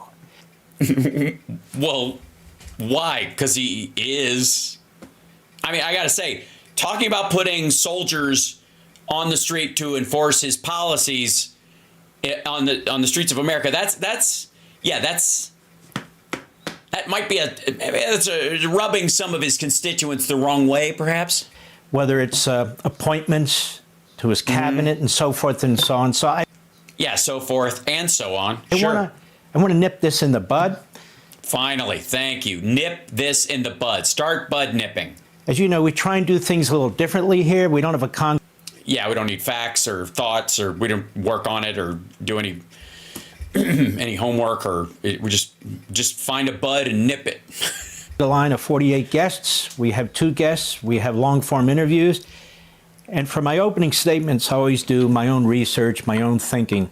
And right, as opposed because you can't afford a staff. Okay. I want to give you a little bit of history. Okay, here we go. About presidential misconduct. Presidential misconduct. So we put things in some historical context because a lot of the right. So taking $17 million from the Chinese government, like while you're president, is that going to be on the list?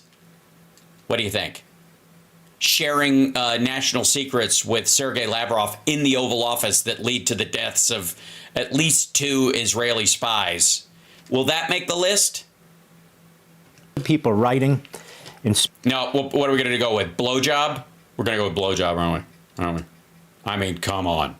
Speaking, don't have the foggiest idea what the hell they're talking about. Let's start with John Adams, our second president. Yeah, let's go way back to John Adams. This guy got more ass than an outhouse hole. That was wrong. Sorry. One of the great founders and framers. Mm-hmm. And hairstylist. I mean, that's just amazing. That's he was a lot of people don't know this. His great grandson, Larry Fine. Just kidding.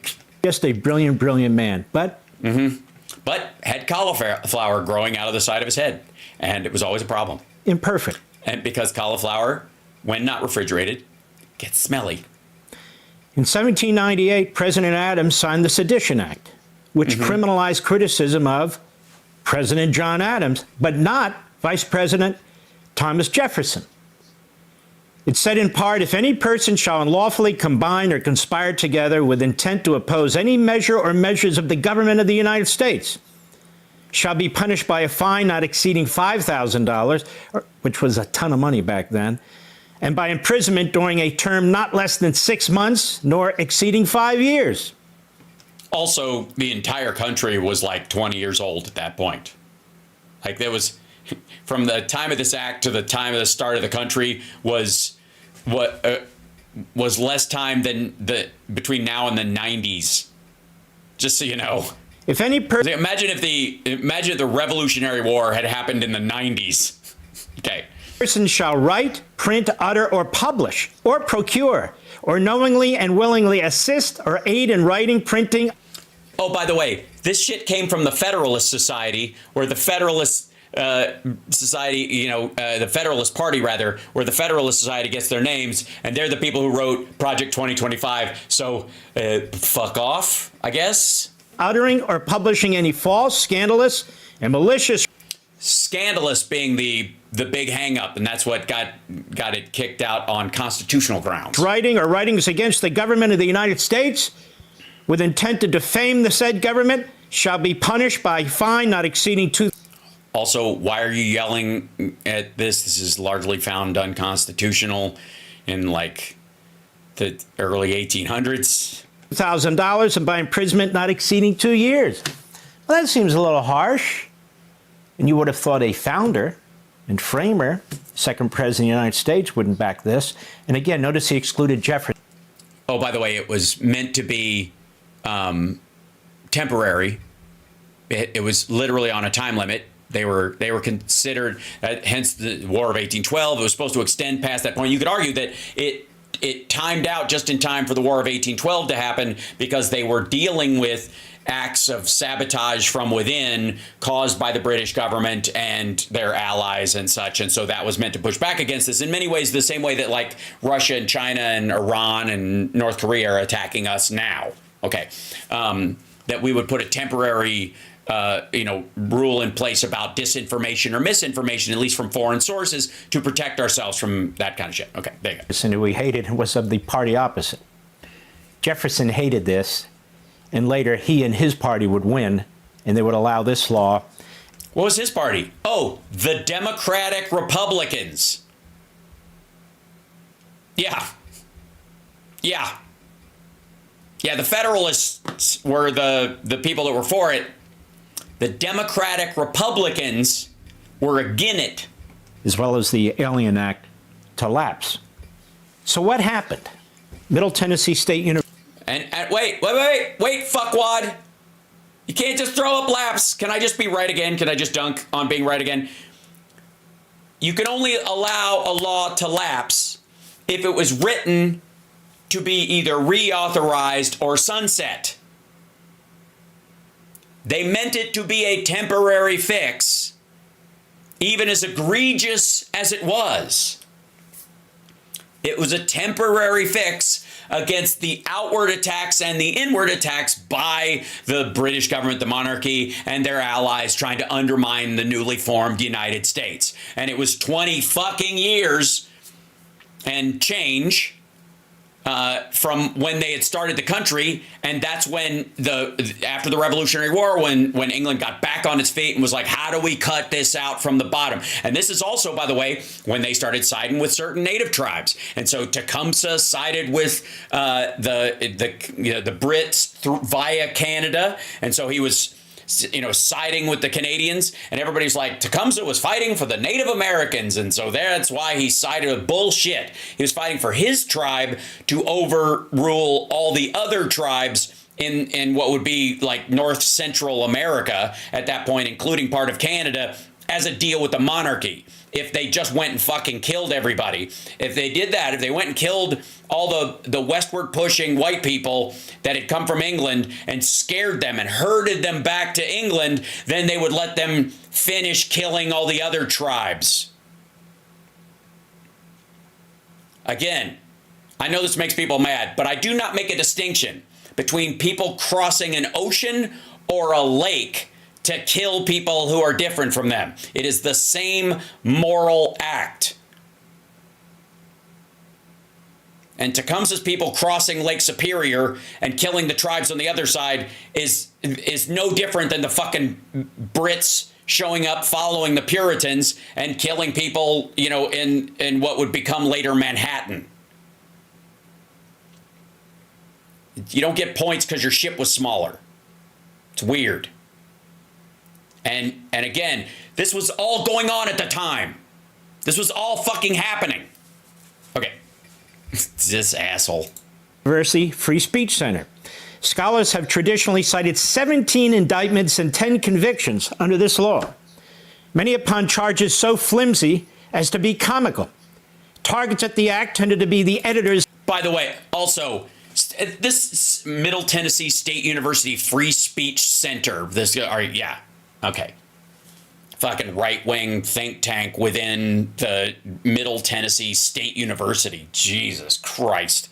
Which they have to crank out shit like this, or because they're a state university, Tennessee will cut their fucking funding if they don't write, jingoistic claptrap along these lines. So many flimsy as to be comical. Motherfucker, everything was comical back then. People were still writing on scrolls. The Constitution was 20 years old and it still smelled like hemp.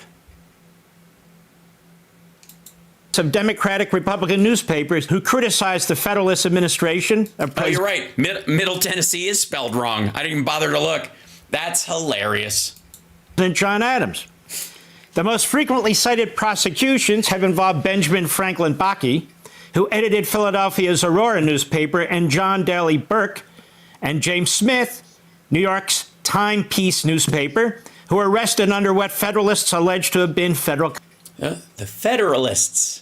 Important note right there. Federalist, as in Federalist Society, as in the Federalist Papers, as in the shit that Republicans like Mark Levin are always citing. These were the guys that came up with this law, the Federalists, not, the Democratic Republicans. And if you think we live in a one-party fucking state, understand that the Democrats and the Republicans used to be the same fucking party. But they split specifically over the idea that some people believe we're a republic and other people believe we're a democracy. And the power of democracy is what keeps the republic alive. And other people are like, fucking listen to all these dumbasses who don't know how to read back then, especially, having to do what they ask us to do is going to undermine the country. That was what the fight was over. Common law. Congressman Matthew Lyon, who owned a Vermont newspaper, and Thomas Adams and William Durrell, who respectively edited Boston's Independent Chronicle and New York's Mount Pleasant Register, were prosecuted under the Sedition Act. So were Benjamin Fairbanks and David Brown of Massachusetts. Yeah, those assholes. Don't even get me started. David Brown of Massachusetts. It's Doc Brown, and he never even showed up to court because apparently he hooked a big silver device to the back of a steaming locomotive and was able to make 1.21 gigawatts out of I don't know how. Reported the construction of a Liberty pole.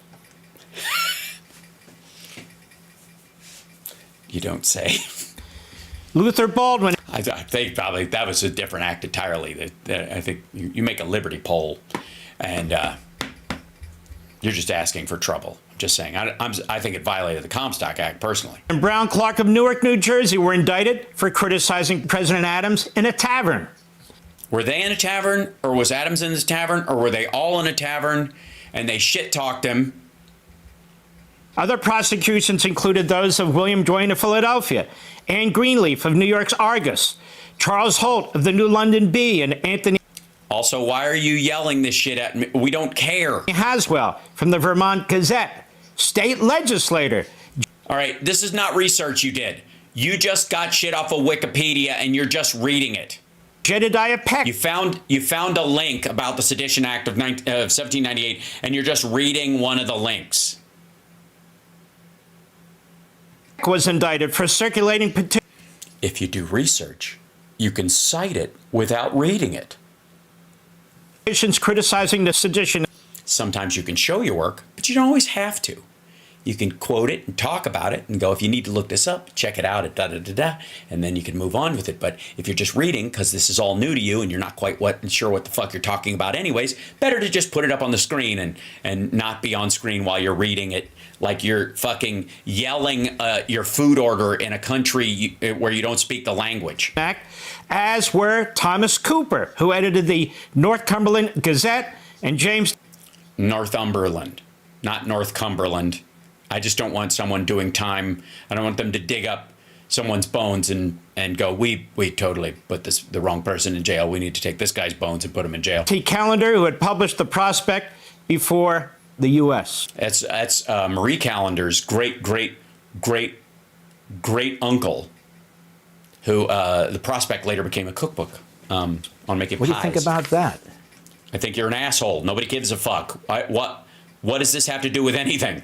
I don't believe Donald Trump's going to do any of that. Let's skip to the great Abraham. Okay, so what he's worried about is that Trump keeps referencing the Alien and Sedition Act, and what he's saying is that nobody's going to be put in jail for sedition. This is not a wrong think bill, and it's been found it's sunsetted, and therefore it's been found unconstitutional. And so Adams at that time, and by the way, if there was a civil war going on right now, who thinks Donald Trump would allow people to speak fucking freely, to shit talk government people in Washington, D.C., to walk around, protesters, walk in front of the White House going, the South will rise again, or carry a fucking Confederate flag if we'd have broke out into a civil war? Who thinks that right now? It's fucking ridiculous. Of course he wouldn't. Well, I mean, they'd be hiding him in the bunker like they did last time, but still. Abraham Lincoln, often considered by me too, if not our greatest, our second greatest president. Yeah, after Trump. He literally means after Trump. Which again is based on fucking nothing. Dude couldn't even pass an infrastructure bill. In 1861, Abraham Lincoln suspended habeas corpus from Washington, D.C. Which is, by the way, that was the name for his mustache. Just saying. D.C. to Philadelphia. Why? Because we were in a civil war. The army was not set around Washington, D.C. There were rebels who were threatening Washington, D.C. Congress was without a session, and the president said, well, I got to do something about this, so I'll send the army that I had to start to arrest these people and throw them in prison. Well, wait a minute. You actually have to charge them with something. He said, well, I'm not. I'm going to suspend habeas corpus from Washington, D.C. to New York. He then expanded it beyond that. In 1862... Yeah, because they were rounding up spies, motherfucker. The country was split in two. So this basically, I think he's... What Mark Levin is hearing from Republicans right now and why he's talking about this shit. And by the way, I didn't realize that... Lincoln had ever seen the electric light bulb, much less put his finger in a socket. But apparently I was wrong. But the reason why he's bringing this shit up is because Republicans are freaking out in the Rand Paul world, in that realm of libertarian Republicans. They're panicking about the fact that even on the simplest level, RFK Jr., how is RFK Jr. going to do the things he's going to say he's going to do? There's only two ways: new regulations and enforcement, or paying people to do it. Literally, giving them subsidies. Stop putting this ingredient in your in the food, and we'll pay you for the spoilage that happens because of it. Expanded it to cover the otherwise the cost gets passed on to the customer. Inflation. That's how it happens. Entire nation. And he did so in defiance of a federal appellate court that ruled that he couldn't. And the judge that ruled, ironically enough, was Taney, the one who ruled in Dred Scott that helped cause the Civil War in the first place. Gee, is it ironic, or is it exactly that this guy was working for the other side? Only Congress under our Constitution has the power to suspend habeas corpus. Thousands of people were sent to prison under the authority of the military at the direction of Lincoln. Thousands, including 1/3 of the Maryland State Assembly and political opponents. In fact, he had a member of Congress who was sort of a peacenik. He had him deported to the South, just so you know. A peacenik. Mm-hmm. Or he wanted to make a deal with the South to keep slavery. Like these people who just want peace between Russia and Ukraine, and it always involves Ukraine giving up territory. 300 newspapers were closed or suspended temporarily. Kind of an important detail. Just saying. What a fucking tit. Either at Lincoln's direction or in the actions of his subordinates, like the Secretary of War, but also including Union generals. Some of the newspapers were in the North and criticized Lincoln's handling of the war or urged him to sue for peace. Right, because they were siding with the South. It was a divided country. They were undermining the war effort, and he was trying to keep the whole country together, and the South had their own constitution. They were ready to separate. They just wanted to take a bunch of people with them. Wow. I don't think Donald Trump would do anything like that. Fuck you. If there was a war broke out in the country, he'd do way worse. Jesus Christ, he'd turn the soldiers loose on the streets to put down he'd have like hit squads rolling around going, hey, while this killing's going on, just knock off some of those fucking black bloc Antifa fucking people. We know their addresses. Go over to the FBI and at gunpoint have them give you their home addresses. You kidding me? He's not going to do some of this shit because we don't have a war going on, you weirdo. To you, let's take World War I. Let's jump ahead. The country was deeply divided, but Woodrow Wilson was itching to get into that war, and we did. So what did he do? One of the worst presidents in American history, another Democrat. In 1917 and 1918, respectively, Woodrow Wilson signed the Espionage and Sedition Acts. That's the Espionage Act they've been trying to use against Donald Trump, by the way. You mean the one he wants to bring back? Which would come to be known as the most egregious assaults on free speech in our history. Again. Asshole. We literally had subversives all over the fucking country at that point. We didn't even have the means to keep track of them. Motherfucker, we didn't even have a fingerprint system at that point. Thousands were arrested and prosecuted, mostly political opponents, mostly people just exercising their speech. Yeah, just mostly. What about the other ones? You want to bring up a single one? Mark, bring up a single case. Most of them, like so-and-so and so-and-so, and this person who's so-and-so and so-and-so, and this person who later had their charges reversed and was allowed to be buried in Arlington because they were miserable. Like, bullshit. And some were sentenced to many years in prison. Some were sentenced to up to 20 years in prison. Wow. You don't say. Like who? You're not going to bring them up, are you? Because if we looked them up after you brought up their names, we're going to recognize that they were actually fucking German spies and planning that subterfuge. They were intentionally trying to keep us out of the war on behalf of the Germans, right? In June 1918, near the end of World War I, the Socialist Party of America's presidential candidate, Eugene Debs, delivered a fairly carefully worded speech because he was aware of this Espionage Act and so forth. But it was a scathing anti-war speech in Canton, Ohio. So what happened? He was arrested. He's running for president. He's a socialist. He's criticizing Wilson. He's arrested. Yeah. Trump would never arrest someone who's a socialist for criticizing him if he could get away with it. Asshole, you think he should have been in jail just for being a socialist. He's charged with 10 counts of sedition. He was eventually found guilty of incitement and obstruction. He was sentenced to 10 years in prison, where he ran for president and received about 1 million votes. His sentence was commuted in 1921 by the new Republican president, Warren Harding.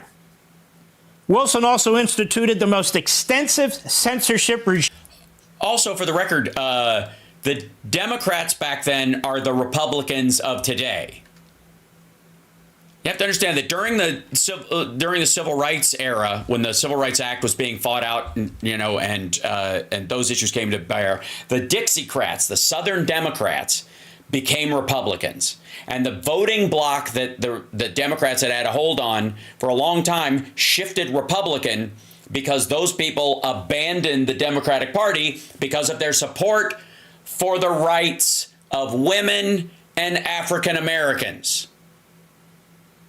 The voters that supported Wilson would later be the kind of people who would support Reagan or Nixon or indeed Donald Trump. Different fucking people. They switched streams. Team of any president, monitoring newspapers, planting pro-government stories, threatening critics, and so forth and so on. That Espionage Act, as I which again sounds exactly like Trump's dream date, said, lives to this day. Who else? I'm just picking and choosing. There's many others. Franklin Roosevelt. Oh, the great Franklin Roosevelt? Oh, no, you don't understand. No, Franklin Roosevelt, among the worst. FDR, as David Burnham pointed out in his book, A Law Unto Itself, in which I wrote about it on Freedom of the Press.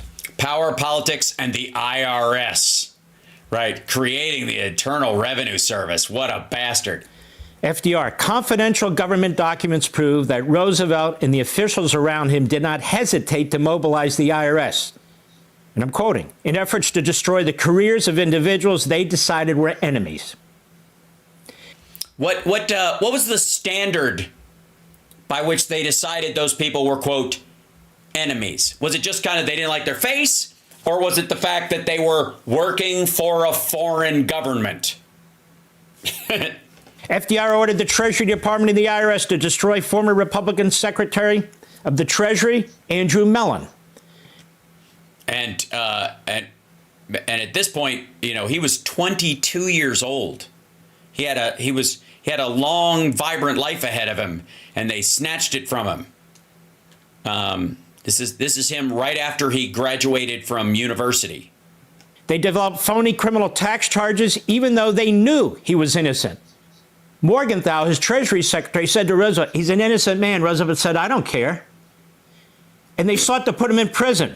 And Mellon was harassed for a decade. He was harassed for years. And he wasn't the only one. FDR ordered the IRS. So he didn't go to jail? So he wasn't found guilty? They talked shit about him in the Oval Office and then it didn't go anywhere? Great story, dude. To go after newspaper publishers like William Randolph Hearst and Frank Gannett, who began... Why would that be? Was it just because they owned a newspaper, or was it because they bought newspapers after they were already in charge of other big industries and they were seeking to control, and which, ultimately led to the Fairness Doctrine coming out, because they had basically control over the minds of Americans because they controlled both sides of the political argument between the two of them and could basically just be, pro-oligarchy in every story that they told. To oppose his New Deal. And he especially right, which saved the lives of millions of Americans. Targeted Moses Annenberg and tried to put his paper in Philadelphia, the Philadelphia Inquirer, out of business. So he went after newspapers that disagreed with his policies. He went after newspapers that were owned by Republicans. Who, by the way, would later be seen as Democrats and vice versa. But he also went after political opponents. He unleashed the IRS against Louisiana Governor, former Senator Huie Long. Who was a sweetheart. Why would you go after a guy like Huie? I mean, come on, Huie Long was. There was nothing wrong with that guy. I mean, if you like the KKK, I guess. Considered a serious potential primary opponent. They were going to actually put him in prison, but he was assassinated before they could. And Roosevelt targeted many, many political opponents, citizens, businesses, and so forth. Totally. Through this IRS. Hold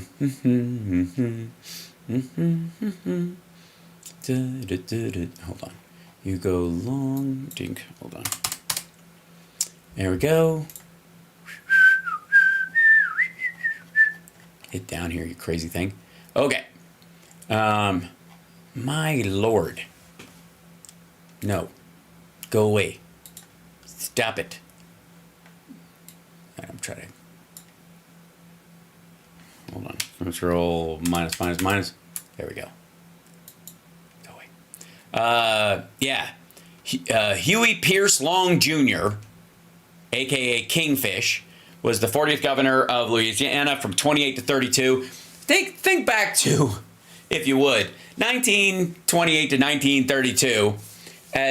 Governor of Louisiana. Now, on the spectrum of racial equality, where would you find a guy who would be governor of Louisiana from 1928 to 1932? Where would that person be on the spectrum? Okay.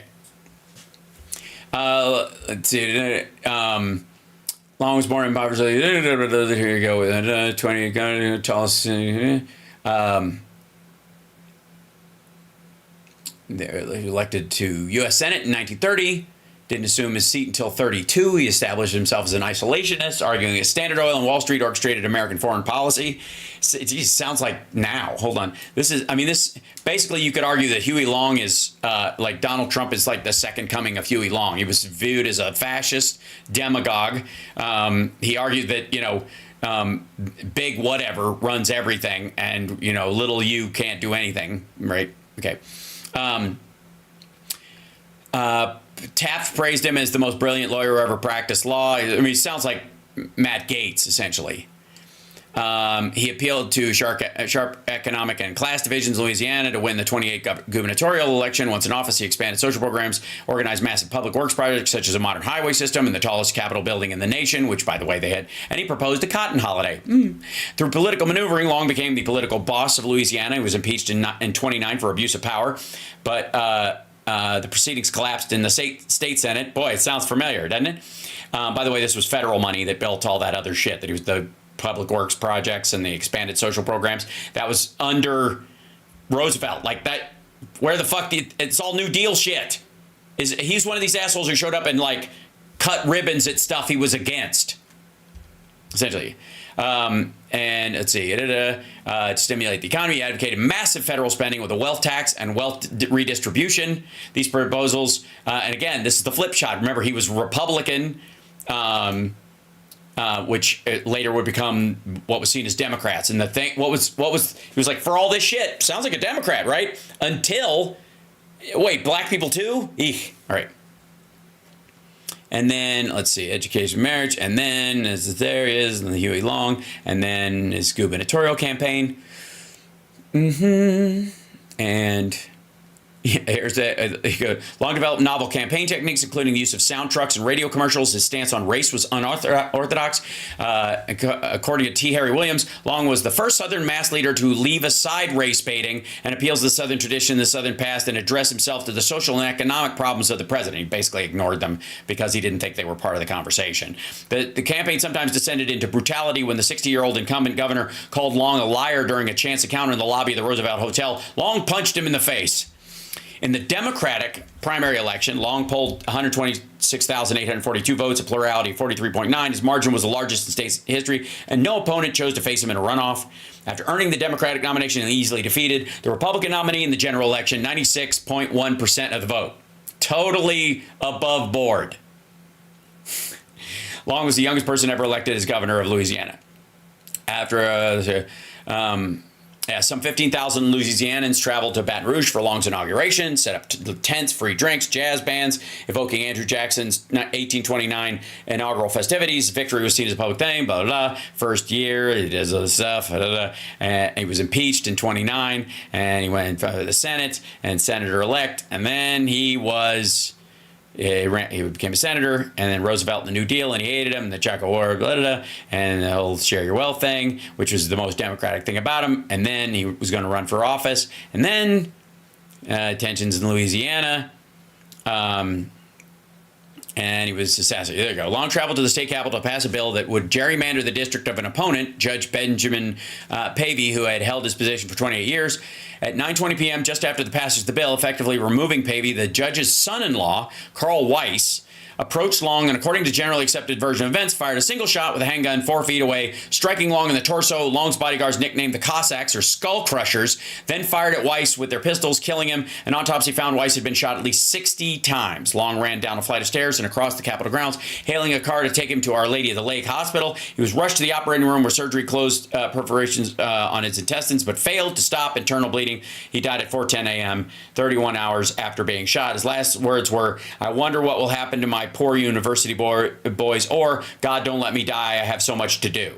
Depends on who was there. It's just like the New Testament. Father, forgive them, for they know not what they do, or my God, why hast thou forsaken me? Two different accounts by two different gospels, but that's journalism for you. There you go. And yeah, there we go. There you go. So, yeah. Through the Internal Revenue Service. But there's more. There's more. And by the way, why is this supposed to make me feel better about Donald Trump being given like new immunity by the fucking Supreme Court for any official duties? And by the way, Donald Trump has never done that either. Yeah, because he didn't think he could. What the fuck are you talking about? Never would. No. John Kennedy's IRS provided him with tax information about individuals, companies, and groups that he was interested in. He wanted to know about Getty, so they got his tax returns. Other people that opposed him or just out of interest, certain people in Hollywood. That was the fucking Cold War. They were in the middle of the Red Scare. They wanted to know how much of the money was above board. It initiated an audit program, the IRS, under Kennedy, aimed at conservative groups. They called it the Ideological Organizations Audit Program. Also, why aimed at conservative groups? Oh, because they were the biggest ones in the take, because the Russians spotted that they would be an easy play if you played to their, weird kind of federalist ideas. So he went after conservative opponents and conservative groups through the tax investigation and audit process. He used the FBI to track virtually every move of, you may have heard of this gentleman, Martin Luther King Jr.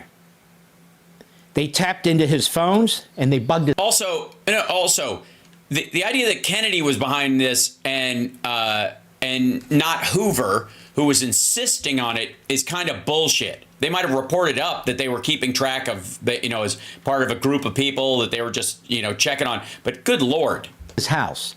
The FBI actually went into King's house and placed bugs. Right. J. Edgar Hoover, scumbag, hero of yours. And they monitored him. And it even got worse under LBJ. And by the way, I'm doing this quickly. I mean, Kennedy's got a lot worse than this. But Johnson even stepped it up. He used the FBI. Oh, so you're just skipping Nixon entirely. You're just gonna walk right by Watergate, an actual break-in coordinated by the president. The IRS and the CIA. Used the FBI and CIA to spy on Barry Goldwater's presidential campaign. There was widespread wiretapping of the campaign headquarters. In fact, they uncovered that one of Barry Goldwater's staffers was gay, which Goldwater knew. And they were threatening to use that. And Goldwater wondered, how the hell did they know that? but he called a senior person in the Johnson campaign and said, do not destroy this man's life. Do not destroy this man's life. But they threatened to do it. Ultimately, they didn't. Great. Cool story, bro. Johnson was so paranoid about the Kennedys that he had the FBI send a team of men to the 1964 Democratic Convention in Atlantic City. He was wary of Robert Kennedy. And then Attorney General Robert Kennedy was unaware of it, so he directly had the FBI monitor, send men to his own convention, his own nominating convention. They tapped Martin Luther King's hotel room. They bugged it. Again, what the fuck is this guy on about? This isn't because we're attacking Trump. This is because of Republicans freaking out. This seems to be a thing where he's trying to defend Trump's asshole cabinet picks as being fascist or dictatorial, or this idea that Trump's going to use U.S. troops to carry out his deportation thing. And Levin seems to be just ate up with like pre-defending Trump by cherry-picking shit throughout history. Good Lord. The rooms of other civil rights leaders attending the convention, too. And that information went to Johnson. He wanted to know all about it. In fact, in 1968, after Hubert Humphrey received the nomination for president, LBJ had the FBI tap his phones because Johnson wanted to know if Humphrey was loyal to him, including regarding the Vietnam War. He also had critics of the Vietnam War surveilled using the FBI, the IRS, the CIA, and other federal agencies. Did you know any of this? Yes. Who gives a shit? How is this supposed to make me feel better about the fact that Trump is putting completely idiotic people in charge of programs they can't even fathom, that they don't have the intellectual capacity to understand, much less run? Probably not. Now you do. What about Barack Obama? Oh, not Barack. The Hill newspaper, I write about this in Unfreedom of the Press. Yeah, you and he both wrote about it, yeah. 2016, New York Times reporter James Risen, who was subpoenaed twice in the 2010 indictment of Jeffrey Sterling under the Espionage Act of 1917. He refused to reveal his sources, but Eric Holder and Barack Obama were going to force him. They were going to try.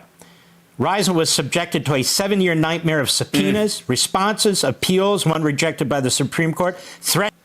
Oh, so Obama was right about the charges enough where his appeal was rejected by the Supreme Court, and it was a conservative Supreme Court even then. Of imprisonment by the Obama Holder regime until it was decided he would not be forced to testify at all. Even CNN's Jake Tapper at the time, he said the Obama administration has used the Espionage Act as the Biden administration used it against Donald Trump.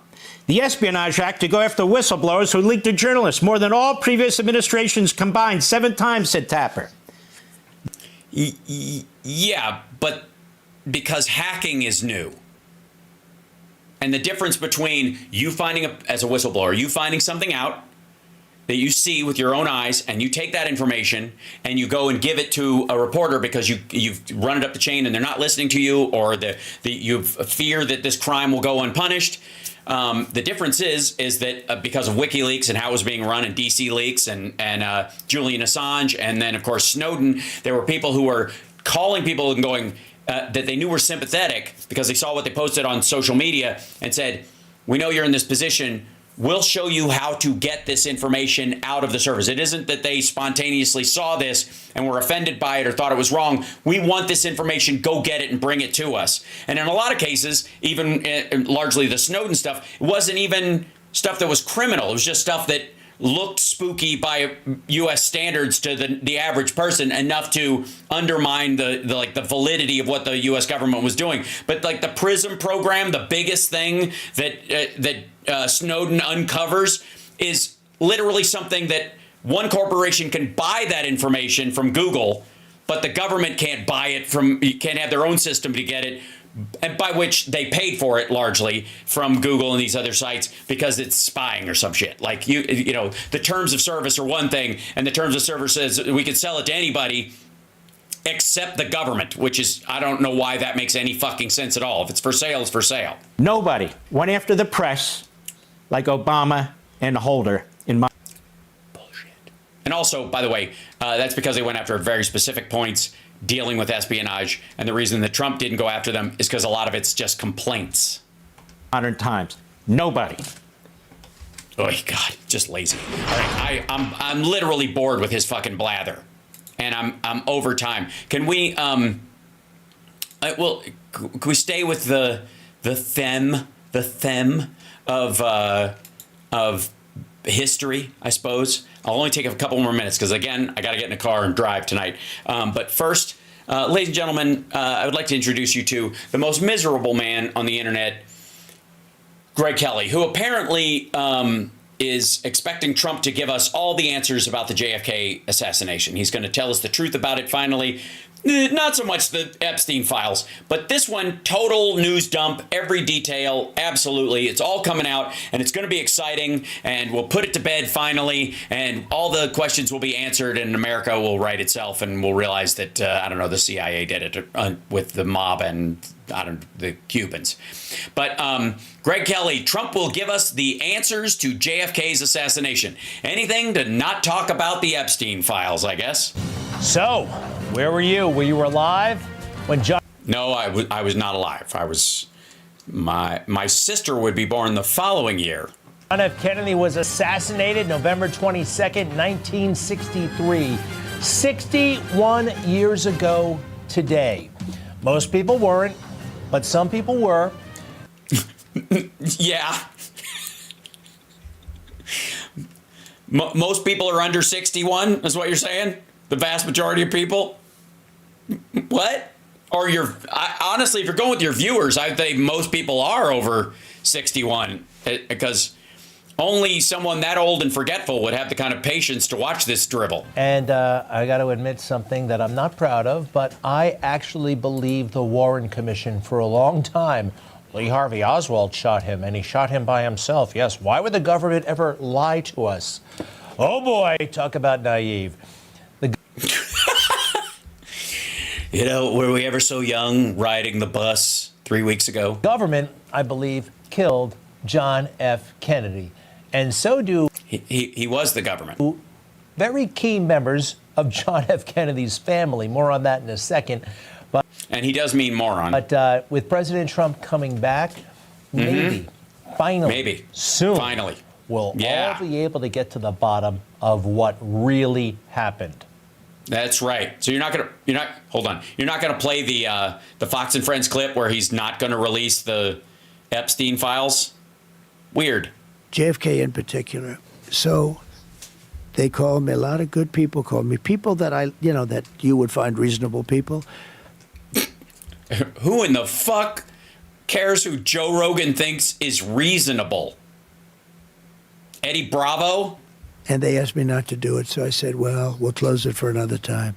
But if I win, I'm going to open them up. I'm just going to open enough. Why didn't you open it up the first time, though? Because a lot of times... What was the hesitation, though? Addresses, people that are still living. Yeah, people still live at those houses. You know, he doesn't want to have... he doesn't want to get sued like Alex Jones, having his followers go and urinate on the lawns of people. There are people that are affected. Open up the files on JFK. They talked him out of it the first time. They won't talk him out of it again. And I think they probably will, actually. I'm gonna guess they probably will. It'll be a trickle or some shit. I think that's fabulous. I hear one of the reasons why, because, well, because it distracts from the Epstein files? Pretty much that, yeah, I agree. Of Lee Harvey Oswald are still alive. Yeah, Lee Harvey Oswald married that Russian girl, right? You may not know this part of the story. Came back to Dallas, Texas, and actually moved into a house in Dallas. This house, which was owned by Ruth Payne, a somewhat mysterious figure in all of this. There's Ruth in the corner with Lee Harvey Oswald's mother and Marina Oswald. She is still alive today. Yeah, she got very close to the Oswalds, and she's out there somewhere, and people have questions about her and what she knew and all that stuff. And these are reasonable questions. I'm sure she... Hold on. You think this lady was like fucking behind it or something because she's in a picture with these fucking people and she's still alive? And again, what's she going to say? I think he did it. Or I think he didn't do it. Which one are you going to believe? He has reasonable answers. But, you know, I've become acquainted with R.F. Kennedy Jr. So is everybody. R.F. Kennedy Jr.? Okay. Everybody. Here's RFK as a little kid with his uncle. Now, who the hell am I or is anybody to tell... And by the way, I think at this point, JFK's spinal issues were so painful, he was on medication that apparently made him very impulsive, created his kind of out-of-control sex drive, was blamed on some of the medication that he had taken. Who thinks that young RFK Jr. right there, you know, didn't take handfuls of those things? It seems possible. This guy, what really happened to his uncle? I think we have to listen to him. And it's amazing that RFK Jr. has now teamed up with President Trump. I know RFK is going to Health and Human Services. I wish. Yeah, that's where all the files are on the assassinations. They keep them at Health and Human Services, you know. Maybe a little bit later in the administration, he goes to the, I don't know, Directorate of National Intelligence or the CIA or... Why? Or something, because... Yeah, or something, because HHS is nothing. This guy seems to know. Well, hey, maybe after he's killed everyone with salmonella and E. coli and polio, you know, there won't be much of a country left to balk at the idea of him being in charge of the Central Intelligence Agency. Shit, we won't even have the ability to gather intelligence because everyone will have died of an easily treatable infectious disease. Where all the bodies just might be buried. During the campaign, we know where the bodies are buried, dummy. He went on a podcast and spoke very, very frankly and with a common sense. It all makes sense when you hear RFK talk about what probably happened to his uncle and why. My uncle takes office 3 days later, and then his 1,000 days in office are just a constant fist fight with the military-industrial complex to keep the country out of war. They kept trying to trick him into war. They did it at the Bay of Pigs 3 months in. They tell him, you got to send these guys over. And he said, I'm not using the military to invade a country. And, you know, I don't like communism. I don't like Castro. But the Cubans have to make their own determination about what kind of government they're going to have. The U.S. can't go into all these other countries and change governments around. And he said, I don't want the U.S. military involved, and I don't think we should be involved in any part of it. Also, but he stayed in Vietnam the rest of the time? Bullshit. Bullshit. This I've heard before, but to hear it from him and the way he says it and his... He doesn't know either. He was a fucking toddler. And everybody likes... Look, one of the things you can never trust is an oral history. Boy, oh boy, if any group of people or a tribe or something has an oral history, believe me, everybody is painted with the sun fucking beaming out of their ass on the cave wall. Anytime and especially if they're family members, the idea is that, you know, they went down fighting the good fight and all that shit. Like, Vietnam was going on. So the idea that he didn't want to be involved in these kind of things, and he kept them in Vietnam the entire time, and he was struggling with them. And the idea that this wouldn't be seen as a chess move by the Russians to draw attention away from there so that they could help the communists take over, you know, Vietnam and Cambodia and the like. It's just garbage. This is like childish. Authority. He's not just some guy on the History Channel. No, he's not an authority. He's not. Just because he was born into that fucking family. Yeah, he was 9 years old. He doesn't know any more about it than anybody else who found out about it later. And if anything, he knows less about it because his family has a reason to paint everybody involved in the purest light possible. Of course, the rest of the family tells you that he died trying to stop the military-industrial complex, and everybody builds up that fucking story within it. What are they going to say? That they let down their guard and they got shot, and that was that, and this fucker shot him, and that's all there is to it? Or do you want to make you want to deify him in the process? Get the fuck out of here. Lived this stuff. And no, he hasn't. He's not lived it. He's not lived it at all. Shit, again, he said his memory was affected by the brainworm, and that's why he couldn't pay child support. JFK, yeah, he was about communist containment, but he didn't want to go overboard. It was really overboard? Jesus Christ. What the fuck do you think Vietnam, you could define Vietnam as overboard? Up to the people of those countries to deal with it, not... Bullshit! What are you talking about? The Vietnam War wasn't a war of fucking ballots. Are you nuts? Why the fuck would anybody believe that you're engaged in, halfway across the world, you're engaged in a war to stop the communists from North Vietnam through China taking over the rest of Vietnam and moving into Cambodia and all that kind of shit? That's worth fighting. You're sending fucking troops over there. You're sending like men and women, American citizens, to die in that foreign land, but you're just gonna let Cuba happen fucking a couple 100 miles off the coast of Florida? The fuck out of here. By telling it would make almost as much sense that the military was saying, look, we don't want to go to war with Cuba, we don't want to blame them or whatever, but we're going to have to contain them, and we got to make sure that they don't get nukes there. And that's crucial. Which, of course, you wouldn't want nukes in fucking Cuba. America. RFK goes on. Why do you think 2,000 men are going to be able to, win this battle? And they said, because we have the whole thing wired and rigged, and there's going to be a big uprising in Cuba, and it's all done. This is what Alan Dulles told him. Richard Bissell, Charles Cabela was the military general of the CIA. Again, he's learning about this shit from books just like everybody else is.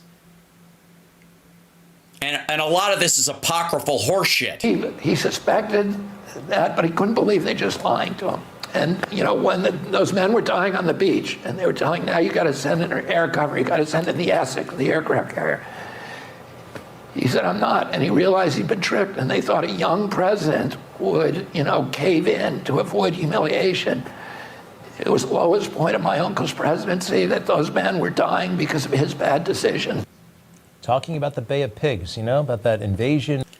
Yes, we understand. He's talking about the Bay of Pigs. I think Bay of Pigs is probably what he was referring to there. I'm going to go with Bay of Pigs, everybody. I think that's general. I think we can all agree on that. Yeah. Yes, he's talking about that. Yes. And it was kind of haphazard and amateurish. And no, it wasn't. That's not even the case he was making. It wasn't haphazard or amateurish at all. From his telling, it was all a fucking setup. That the president had been lied to, that there was going to be an uprising within Cuba, that they would pick up arms and kind of meet them in the middle and overthrow the Cuban government in this. And then when the troops landed, there was no such thing. And he felt tricked by his intelligence community. The intelligence community also could have absolutely believed that this was going to happen because they believed the people that were inside the country. And those people were either killed or wiped out or were lying. And like, this is just fucking stupid. They put him Could be about the Bay of Pigs, though. I'm fairly certain that he's talking about the Bay of Pigs, though. In a corner, but JFK didn't want to start World War III. No. That wasn't the factor at all, dummy. According to him, were you listening? What he just told us. Because he thought Cuba should be able to choose their own leaders, which apparently he didn't believe about Vietnam. I don't know what the fuck that is. He said it was rigged. The generals, the CIA, they told him it was rigged. Once this happens, it's all going to fall down. I've heard this before. Like the Cheneys, like Wolfowitz, like Bush. As soon as we go into Iraq, it's all going to just... Yeah, Republicans. Just fall into place, right? We're going to be greeted as liberators. It's the same institutions, the same... No, it isn't. No, it's not. No, it isn't. They dictated. This is the opposite. This is the executive branch dictating to the intelligence community to dovetail the intelligence in a way that justifies their war plan ahead of time. This is not the intelligence community strong-arming fucking Cheney. Unless you're going to try and make the case that fucking Cheney and Bush were innocent victims in this. Get the fuck out of here. Same style of lies. No, it isn't. No, it isn't. One's covert, the other was overt. RFK Jr., Jesus, this guy's fucking stupid. RFK Jr. was talking about something that the intelligence community was telling Kennedy privately was going to happen, that it was a secret. These guys did that publicly. The Gretus' Liberators thing practically had a TM next to it. Going. He took the blame publicly, but privately he said, I want to take the CIA and shatter it into 1,000 pieces and scatter it to the winds. And then over the next couple months, he fired Dulles, he fired Cabell, he fired Bissell, and he tried to clean up the agency. Yeah, cleaning it up and shattering it into 1,000 pieces is kind of a different mission. Just saying. Sounds like he just fired the guys who were wrong or lying in lead up to that thing. Like, this is just dumb. And then, they tried to get him to go into Laos. He refused. They called him a traitor for that. They tried to get him to go into Cuba in 61 and again in 62 during the missile crisis, and he wouldn't send it. He wouldn't, go invade. They tried to get him to go in Berlin in 62, and he wouldn't. They tried to get him to go in Vietnam. They said you need 250,000 troops. His closest advisors, people he trusted, like Max Taylor, Averell Harriman, Dean Acheson. Again, this is all shit you can read in books about this. So the idea that he's got some sort of special take or this is more true because he's repeating it is bullshit. He said, if you don't send in 250,000 troops, the Vietnamese government's going to collapse. And he said, it's their government. It can't be our fight. We can help them. Then you're not helping them. You're just standing them up temporarily. Welcome to Afghanistan, 2022. The way the French helped us during the revolution, but we... No, fuck you. The French helped us during the revolution by fighting the incoming group equally with us. Why the fuck do you think there's a Lafayette County in almost every Midwestern state? Cannot fight. This cannot be the American war. That makes a lot of sense. No, it doesn't. Fuck you. If you're going to argue that Vietnam is not an American war, you could argue that Cuba would be. It's right fucking there. As a matter of fact, if any of this was true in his telling of it, the focus should have been on isolating Cuba and making sure that the Russians didn't set up, a stronghold there. Russia's biggest fucking embassy on earth is in Mexico. You know why? Because they were relatively unsuccessful setting up a missile silo in Cuba. They were able to use it and have a partner there, but they were never able to station military assets there the way they wanted to. So they went with option B. Really does. It's fascinating that Kennedy wanted to blow up the CIA. Richard... He didn't want to blow up the CIA. On one hand, he says break it into 1,000 pieces, and in the other one, he just fires the leadership and wants to, quote, clean it up. Again, are we not listening to the same fucking interview? Nixon wanted to blow up the CIA as well. Richard Nixon believes that, that's why they got him on Watergate, that the CIA had a role in that. The Joint Chiefs, hawkish then, hawkish now. And then, let's see here. You're going to hear something about National Security Memo. Jesus Christ. Get it right. What are you talking? He's literally reading like his notes on these clips. And because he's reading them, he's not paying attention to what's actually in the fucking clip. This is so fucking aggravating. 263. God damn, you're an idiot. Got it right here. RFK tells us what it is, but I got it right here. This is dynamite. Dynamite! He signed National Security Order 263, ordering all military personnel out of Vietnam, with the first 1,000 coming home in November and the last one coming home the following December. And in November, first 1,000 in November, the following coming home in the next December, a year later. He 30 days to the day after he signed that order, he was murdered. And a week after that, President Johnson remanded the order and then sent 250,000 troops in.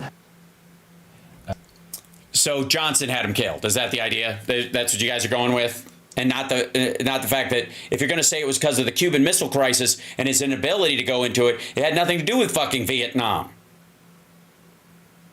Letting Vietnam slip wasn't a big deal for these guys. The problem was that he let Cuba slip. I thought that was the initial argument. Good Lord. Yeah, it all checks out. No, it does not check out. No, it doesn't. Because you are excluding every fucking missing piece that does not fit this weird narrative. National Security Memo 263 with...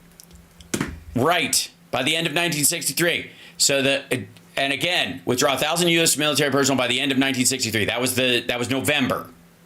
And then the following year, the rest would come out. Withdraw 1,000 U.S. military personnel by the end of 1963. How about that?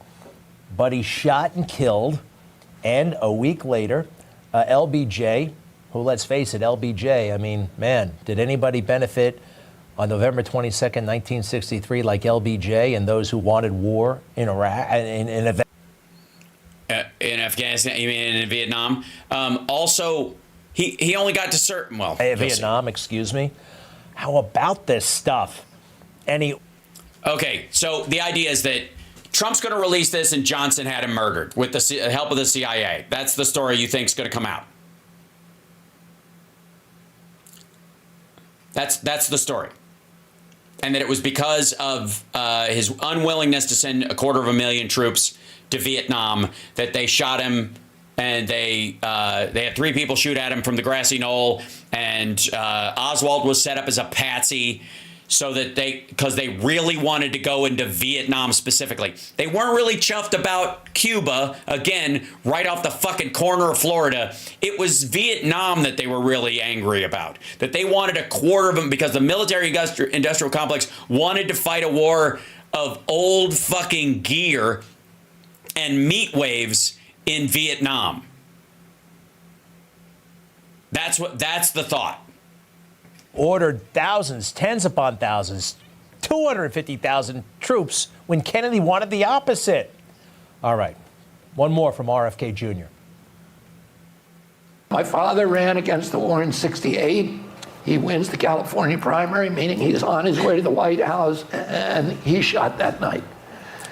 Martin Luther King had become a peace activist 2 months before he was shot. Okay, first of all, the idea that Martin Luther King became a peace activist 2 months before is absurd.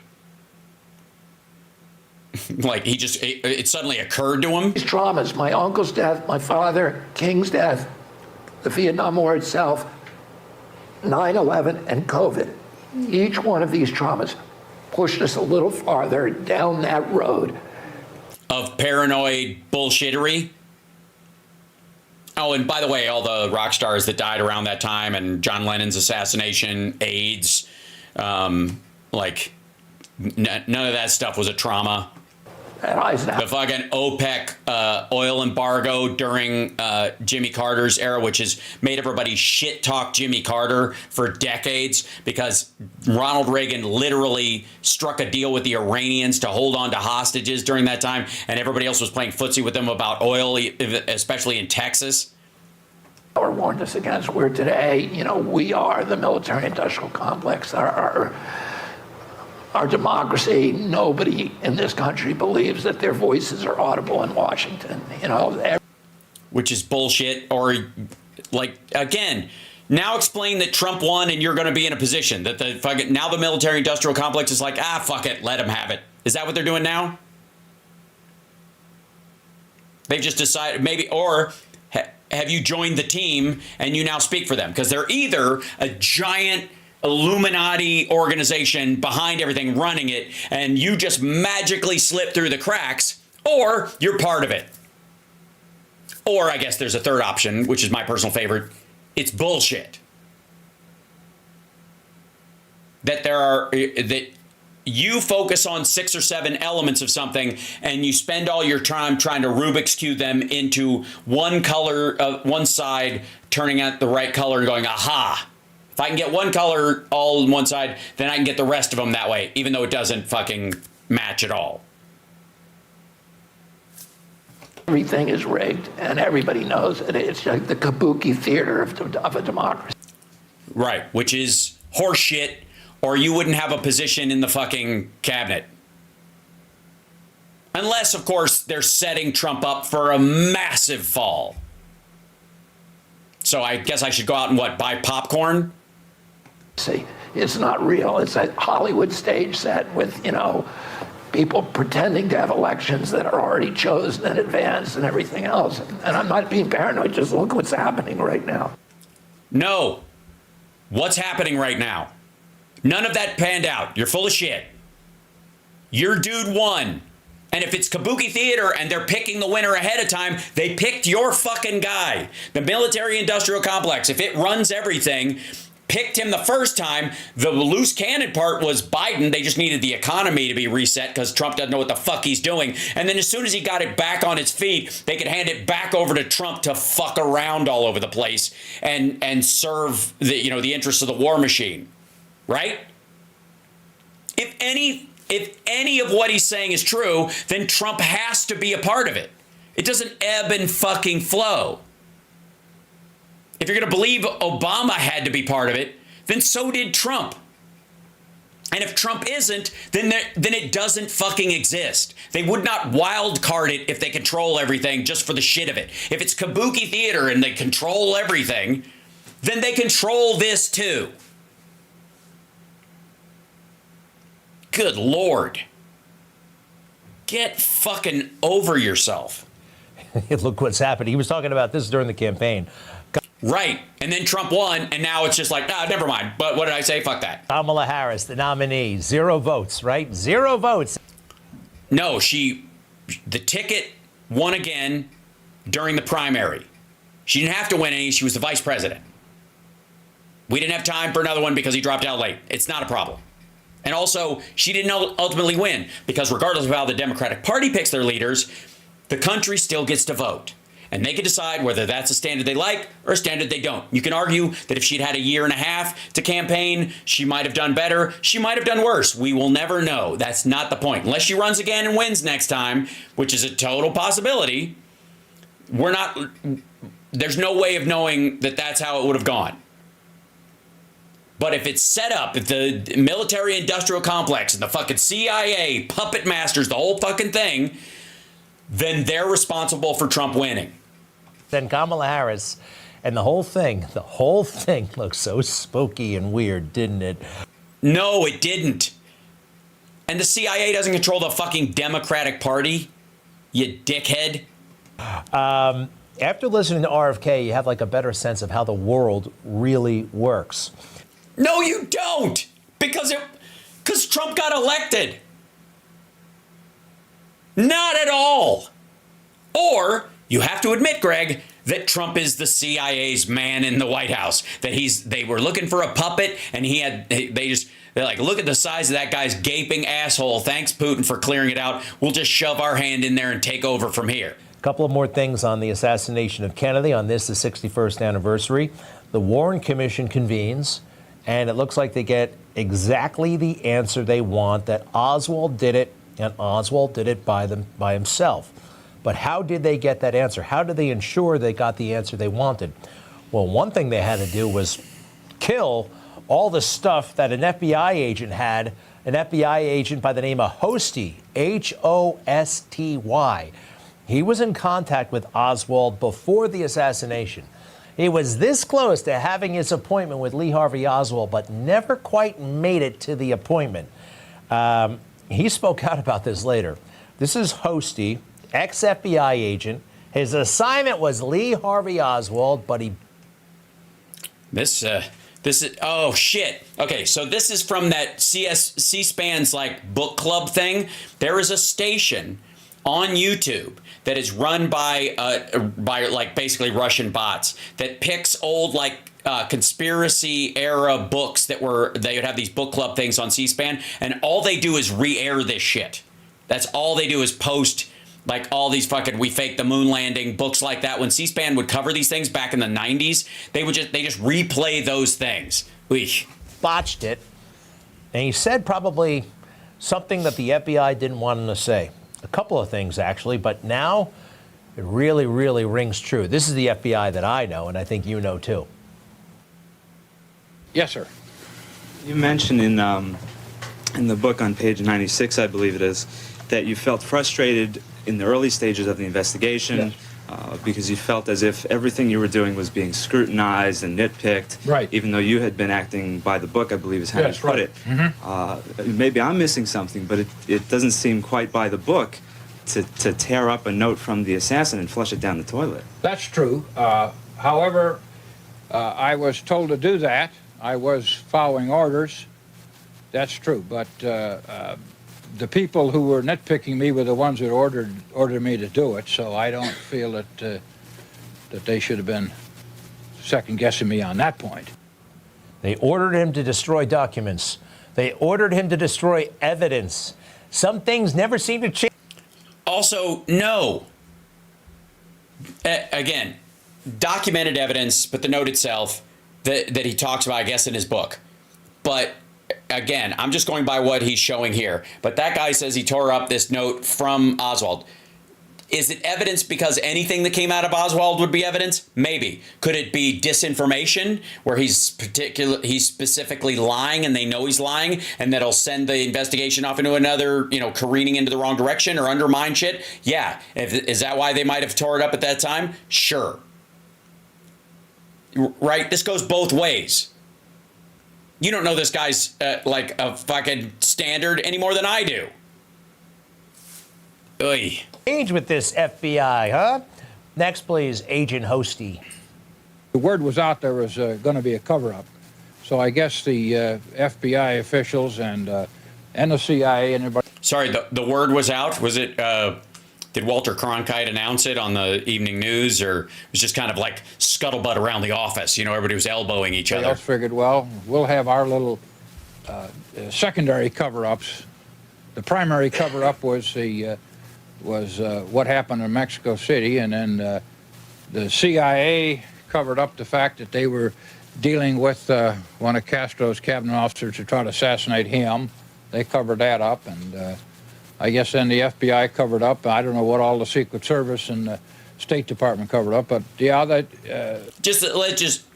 Let's just assume they did, though. I think that's wise. Just assume there were cover-ups. Even if you have no knowledge of them, it's important that because you flushed a note down the toilet because you were told to by somebody, either one person above you who was nitpicking, you said, that everybody else must be as fucked up as you are and must have been flushing shit all over the place. That's true. I shouldn't have done it. I admit it. Well, okay. Well, I'm glad I feel like I've made progress. He admits it. Just before he dies. He admits it. All those cover-ups. How do they keep these cover-ups straight, huh? Puts the January 6th situation into a little bit of, I don't know, just cover-up. Who is that little Just little cover-up? What the fuck are you talking about? The Zapruder film was the only film of the assassination, and it was like on 8mm. Like, it's been parsed back and forth so many fucking times. These assholes filmed themselves. Who encouraged everybody to come on to Capitol Hill. Step right up, this way to the chaos, this way, get in there. Yeah, no, they were trying to route people around it. Let's see, why did the cops just stand there on either? Because they had already been overwhelmed and they were trying to route them through the building. Once they'd moved people out of the way, they baited them as they took people out out the tunnels, which are behind those people. So towards the Supreme Court buildings, I think it is, and the federal, like the congressional office buildings and the like, there are connecting little walkways that come out of the building. And if you wave these people forward who are standing there, they won't see the members of Congress that are exiting and their staffs leaving out the other direction. And if some of them do, they won't really know what they're looking for. They'll just assume it's other people. Bullshit. Most Americans have never seen this footage, Most Americans have. Yes, they have. Never seen what you're seeing right here. What about this? These guys who decide to take a coffee break just in time for Ashley Babbitt to be shot. No, it would be the thing where there was a crowd gathering. They cleared because they thought the door was barricaded and they didn't think the people would actually go through with it. And they were worried about their own safety and they were overwhelmed. They're saying, hey, pull back, go around the other side. We'll hold them where we can, but this should be okay because that door was barricaded with a bunch of shit. There was a guy guarding it with a gun on the inside. You guys don't need to stand there and get your ass kicked. Here comes a big pile of these maggots. Get out of there. And they did. It wasn't that they moved just in time for her to get shot. As soon as they moved, she and that other asshole next to her decided to bust the door down, which they thought they wouldn't do. What about that? Now, here's... Yeah, Queen Fafo. Here's something that I only saw very recently. By the way, in another timeline, Greg apparently thinks that he and Ashley Babbitt were meant to be together, and he was robbed of his dream girl by a black security guard. So you had a lot of folks outside the Capitol, and actually things were peaceful. Things were okay. It was crowded. Yeah, it's crowded. I mean, that's a crowd. Sure, it's crowded. But basically peaceful. But it was under control. Mm-hmm. No. You see that smoke, you fucking moron? And then the cops started firing flash grenades and tear... Because they had broken through multiple barricades. They were overwhelmed. See how many cops there are? See how many of these people there are? And they had guns. They could have fired at people. They could have shot human beings, but they chose not to. They were trying to make sure that the people stayed back or took it seriously. And they didn't. Gas into the crowd. Stingbo deployed! Stingbo deployed! Stingbo deployed! What's your ETA for I-3? No, close your hand. Stingbo!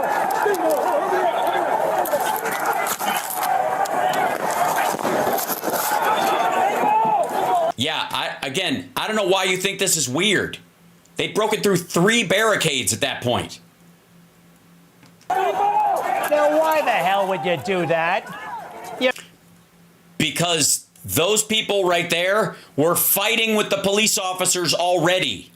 I'm making the situation worse. Do you want to make it worse? We'll be right back. Why would it make it worse? Why wouldn't they just leave? Why wouldn't you just retreat? Why would you go, hey, they're throwing these sting bombs at us and tear gas or whatever. We should push through and beat the snot out of these cops. With more. Oh, Jesus Christ.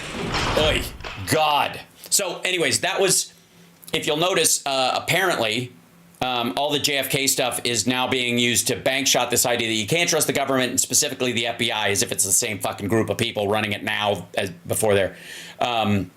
Am I going to the inauguration? I will be in D.C. for it. I don't think I'll be outside on the lawn. I feel like there should be, there's a lot of people that want to march against it. I think the marches should happen, but they shouldn't happen anywhere near it. The crowd should be as small as possible. So, because what he'll do is a lot of people will show up and he'll make it look like the people who are there protesting him are part of the crowd supporting him. It's like Twitter. Everybody should be on the other side of town giving him a finger. You know what I mean? Or along the parade route, give him the finger. But in the crowd there, no. But I will be in town for it because I'll be there for Sexy Liberal. So, yeah. But the overall, I got to say, like, what they're trying to do is use this idea that you can't trust the government, even when Trump's running it, whatever the fuck. Essentially because you don't know everything about the Kennedy assassination. It must have been a big conspiracy. And the same people are running things because giant Illuminati blah, blah, blah. And again, if that's the case, if there's a giant military industrial complex, Illuminati CIA thing that runs the entire government and has ever since before the Kennedy assassination, then they still run it and Donald Trump is their dude. If he got in against their better wishes or their machinations, then their better wishes and their machinations don't really have any power, do they? They don't really have an effect. Votes do count. And I will say there is probably a story that I think is worth talking about in this, that there's probably a bunch of people that believe that a mystery organization actually controls the government and picks the leaders. and they don't vote because of it. Who allegedly they support either the policies, on my side of the aisle, or the policies on Trump's side of the aisle. They believe a giant organization is running that, or that there's no difference, which is just friggin' stupid. And those people could make a difference if they just didn't believe that bullshit. No, they don't obviously do music. They do not. Sorry.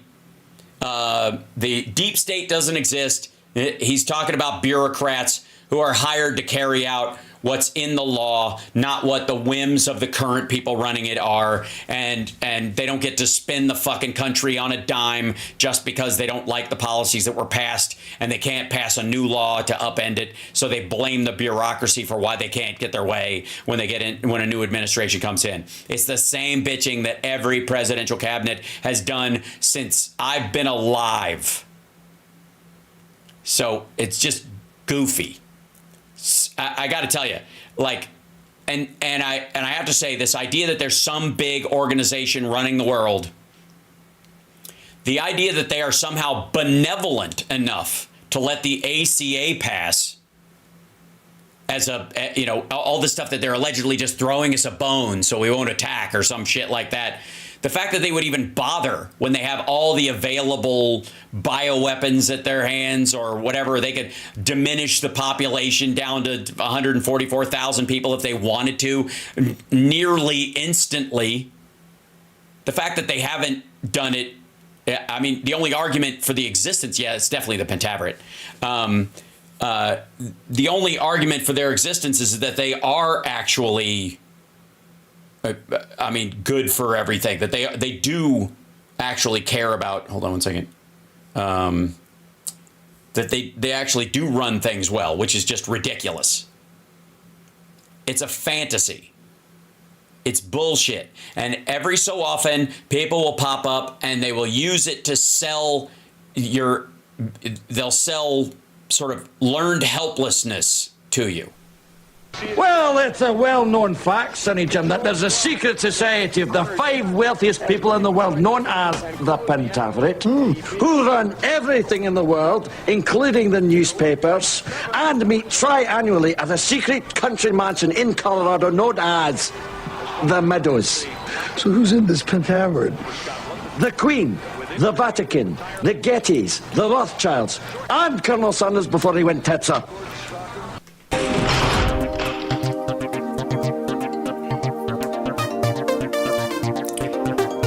Thank you guys so much.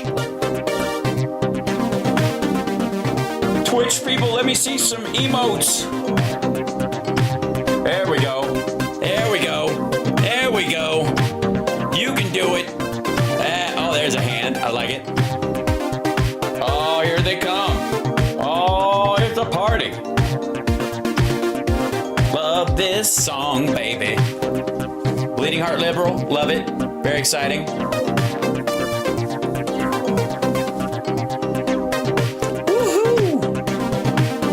Everybody, I gotta hit the road. See you guys Wednesday morning from La La Land.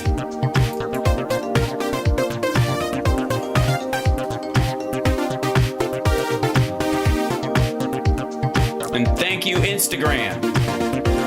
Say hi, everybody. Give a thumbs up. Like the show on there if you would. Come on. Come on.